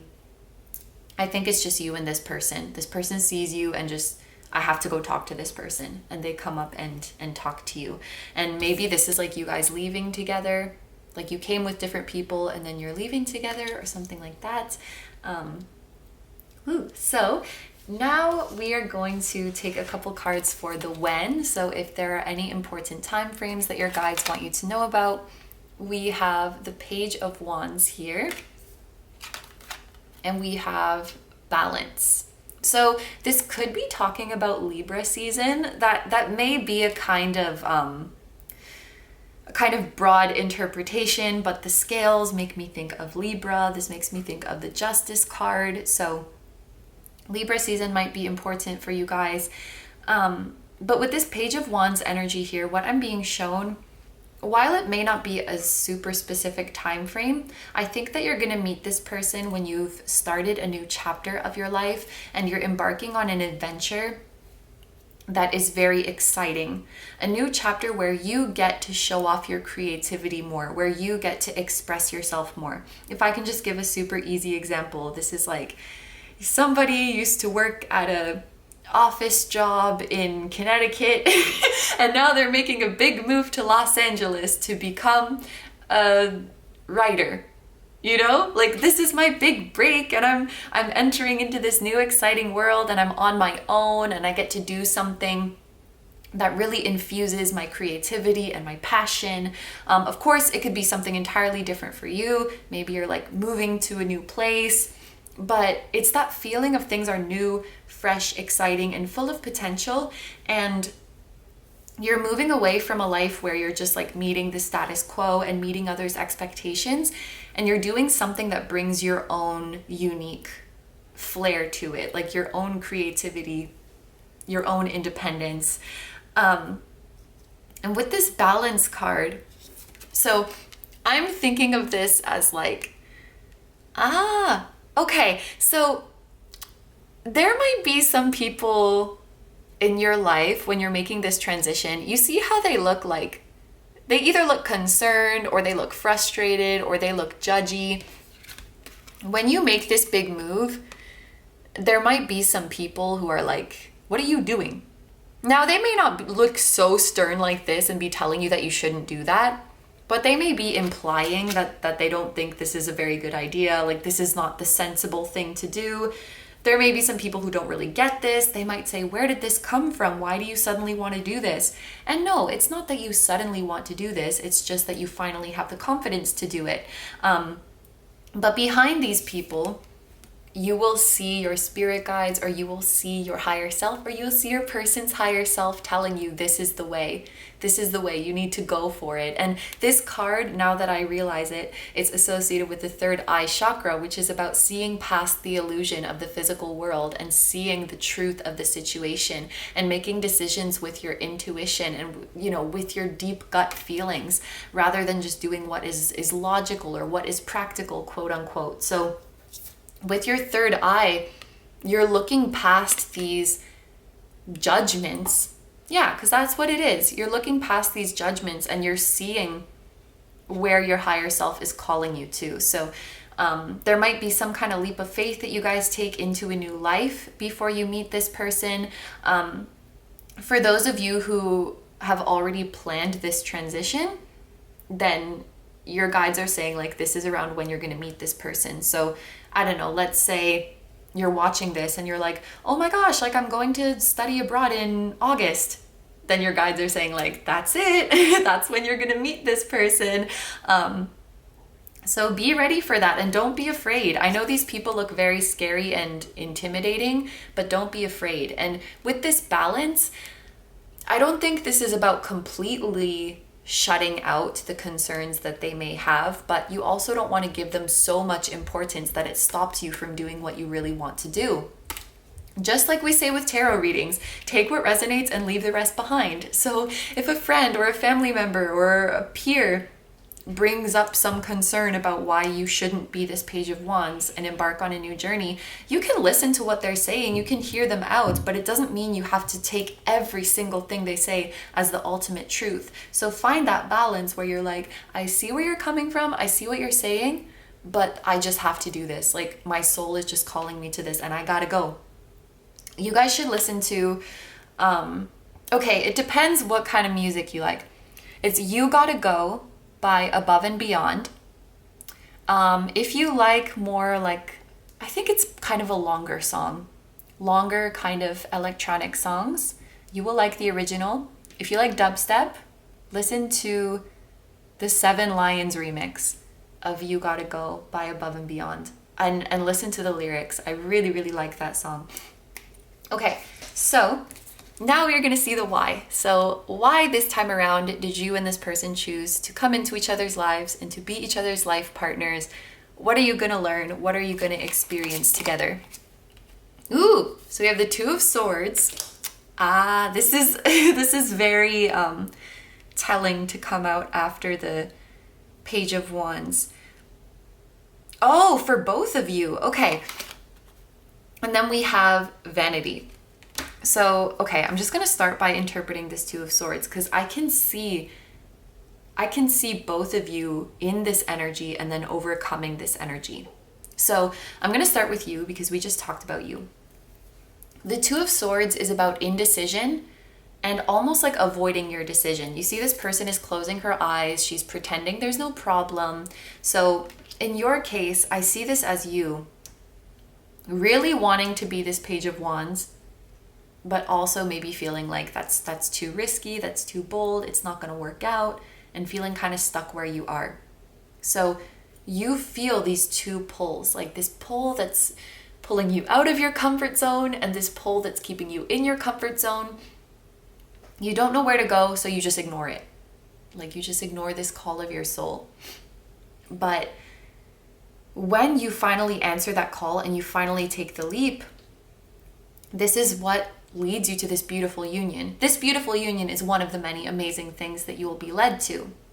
Now, similarly with this person, I feel like they might be kind of nervous to approach you, which is maybe kind of unlike them, or maybe this is about like their decision to drop the facade with you. That makes a lot more sense. Their decision to drop the facade with you. It's like there's a part of them that's really, really pulling them to like take off the shell and expose who they are. And there's another part that's pulling them to, again, stay in their comfort zone and not open up. So what do? They pretend there's no problem and they keep coasting the way they are. And you stay in this kind of vague friendship place for a while. So you're both like overcoming this Two of Swords energy. I'm going to stop ignoring the calls of my soul. I'm going to stop pretending that this inner conflict isn't here. And I'm going to see what it's trying to tell me. Because when I do, I know that there's beautiful rewards on the other side. And I know that if I let my emotions and if I let my soul guide me, I will not be led astray. I think it's really interesting how in this deck, rather than just a little cute crescent moon in the sky like we often see, there's this massive full moon behind the person, which is like a huge symbol of very, very strong emotions running very, very high. And it's so close to her. It's all up in your face. When you have this big of an emotion, you don't turn your back to it and close your eyes. You face it, even though it's scary. And this card is like, oh, I'm just pretending nothing's there. I'm pretending there's no problem. And you're seeing what will happen when you face it, when you take the leap. You will be so greatly rewarded. So one of your soul's lessons together is to come out of your comfort zone and learn how to really answer the promptings of your soul. And I think even like this person longing for their home, longing for their soulmate, longing for their soul tribe, even this I think is something that they just push to the back burner. Even though it's this huge emotion in their heart, they just pretend it's not there. Like, I'm fine, I'm happy-go-lucky, you know? Don't ignore this anymore. Don't ignore the calls of your soul anymore. That's what this person is teaching you. And maybe you guys can think of other ways that this has manifested into your life because of this person. Like they help you become more aware of your deepest feelings and your deepest desires. We are turning our hearts up full blast. We're not living with our hearts muted anymore. This is what you're teaching each other. Now with vanity, maybe this is a separate point, but the story behind this card is very interesting. So, oh man, the story is so weird. This deck is really weird, but the main takeaway from it is that we very often just keep wanting more and more, and we say like, I'll stop when I reach this. I'll stop when I reach this goal. But it's never enough. We never actually stop, and we can only really find happiness when we stop to enjoy where we are right now. So this might be something else that you guys are learning together. This is related to the throat chakra with the blue color around it. Oh, okay. So, oh my gosh, that's actually really, really sweet. One or both of you has this energy of like, I will open my heart to love once I've worked through this issue. I will open my heart to love once I've healed XYZ. I'll open my heart to love once I've gotten my physical appearance to where I want it to be. It could be so many different things, but it's a fear of love that keeps you doing that. And you just keep attributing your lack of opening up to something else. Like, oh, I'll open up once I reach this, once I reach this, once I reach this. But it's never enough. And you never end up opening up. At some point, you have to say, I'm never going to be perfect. I'm never going to be completely healed. And maybe I'm never going to feel completely ready. I just got to take the leap and I just got to open up. I don't have to be perfect to be worthy of love. I can have some bruises and some scars, and I can have some ugly in me, and I can still be perfectly lovable. Not lovable in spite of that, but lovable with that as a whole. So vanity can also be about, like, vanity and facade I think are very similar. Like trying to put up this front like everything is okay, when on the inside you're really struggling, and when on the inside you're craving connection. And I kind of feel like crying when I'm reading this. But yeah, what are we fighting so much for to reach the next goal and the next goal and the next goal? We're already worthy of love. We're already perfect. And I'm sure the past people we were talking about here, I'm sure they had their reasons. I'm going to be honest, I'm finding it a little bit difficult to have sympathy and understanding for any people who have invalidated you guys, because you're just so sweet. You're so pure. Like, why? Try not to judge, try to be understanding. I'm having a hard time wrapping my head around like why someone would treat you like that. So, okay, let's move on to the next part of the reading. Here we have a few oracle cards. These are going to be messages from your spirit guides with regards to this person and this connection. And then we will finish off the reading with messages directly from this person. So channeled messages from them or from their higher self, depending what your situation is. But the first oracle card we have as messages from your guides is sound healing. So you guys might really, really enjoy listening to music together. If you are musicians, you might make music together. And I'm also thinking again about like this person needing very particular things to feel relaxed. Maybe sound is a big thing. They like to listen to healing music. They like to listen to white noise. They like to listen to those like 8-hour thunderstorm things on YouTube. This person might be like an auditory learner or have a very good ear as well. And there could also be something about this person loving the sound of your voice. Like they love the sound of your talking voice, or they love the sound of your singing voice. When they hear your voice, it just calms them down instantly. And you might feel the same way about them. This card says, have the power to correctly discern right from wrong. And it's interesting that this person is holding a sword. Like it's reminding me of the Ace of Swords. I don't know why that was so hard for me to get out. Have the power to correctly discern right from wrong. I think this is speaking to your open communication. You'll have no problem expressing your positive emotions and your negative emotions. You'll have no problem expressing what you love about your partner and what kind of upset you or hurt you from your partner, because you really both have the heart and the intention to move things in a better direction. There also might be some kind of painful epiphanies that you have throughout this relationship when you look back to your past, the way you were treated by other partners or love interests or friends or parents or other relatives, where you realize like, oh wow, I really shouldn't have been treated that way. Like that was not you kind of reaching a place where you can discern like, I deserved that and I really didn't deserve that. That was really shitty. And I think it takes a lot of courage to look back and see things we went through that we shouldn't have gone through, but having the strength, I think I said power before, but it's like the same thing. Having the power, having the strength to do that, is a way that you can really set yourself up for creating more positive patterns and more positive partnerships in the future. I think you guys are going to have a lot of heart-to-hearts together.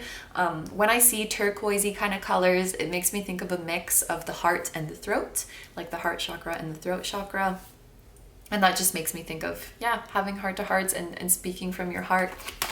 We have music. So we have sound healing and we have music. So maybe one or both of you are musicians, or you're just really, really passionate about music.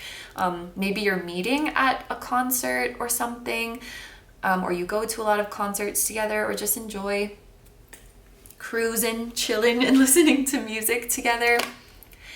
Maybe when you're like getting to know each other, you send each other a lot of song recommendations and stuff like that. And we also have purpose. I know what I am here to do. So this Page of Wands, you guys are being called to your purpose. Your soul is calling you to something. I don't know what it is because that's not what this reading is about, but you guys need to answer your calling, answer the calling of your soul, and do what you know you are here to do.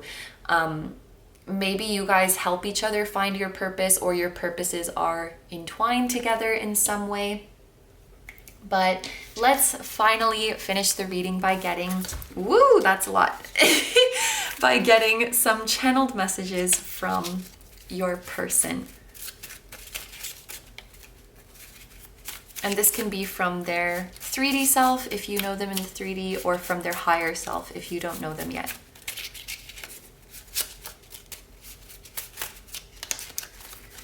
You stand out from the crowd, so it makes sense why they would want to go and talk to you. Crowd also makes me think of concerts, and I'm even thinking of a lot of songs that I want to tell you guys about, and this is really annoying because I don't know the artist name, but the song is called Ultraviolet. I think I'll have to put it in a subtitle or I'll link it somewhere. But it's called Ultraviolet, and one of the lines in the song is, I choose you from the crowd, from the crowd. So I thought of that. I am praying for you. So yes, this person is longing for you. This person is wishing for you, whether they know you in the 3D or not. They're wishing for you to come into their life.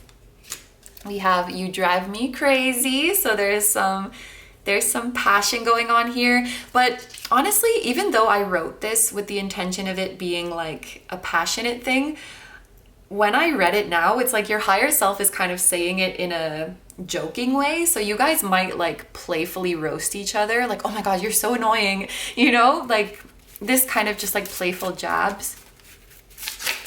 Okay. They want a lot. They want to say a lot to you. When I first started shuffling this deck, a million cards fell out and I was like, no, that's too many. But I guess they're just really like dead set on saying a lot of things to you. Well, this is a big reader and a big writer, so they have a lot of words within them. Can you see my signs? So this person's higher self is sending signs to you, and they would like to know if you can see them. If you have been recognizing them, this might be a confirmation. If not, keep your eyes peeled, keep your ears peeled, because this person might send you a lot of signs with music. You give me butterflies. You are so beautiful inside and out. And why are you so adorable? You're both so adorable. As an outsider looking in, you're both very, very adorable. So I would ask this Mr. Lobster or Miss, or we don't need to give them a gender. I would ask this lobster here, why are they so adorable as well? But these are all the messages I have for you guys, so I'm going to end the reading here. Thank you very, very much for letting me do this reading for you. I hope you have a wonderful day or night whenever you're watching, and I wish you all the best. Please take good care of yourself, stay healthy. Don't forget to like, comment, and subscribe if you feel like doing that. I also have a Patreon, so if you guys are interested in seeing even more exclusive pick-a cards where you get to choose a topic, that will be linked down below too. I'm sending you guys lots of love. I'm sending your person lots of love, and both of your spirit guides lots of love.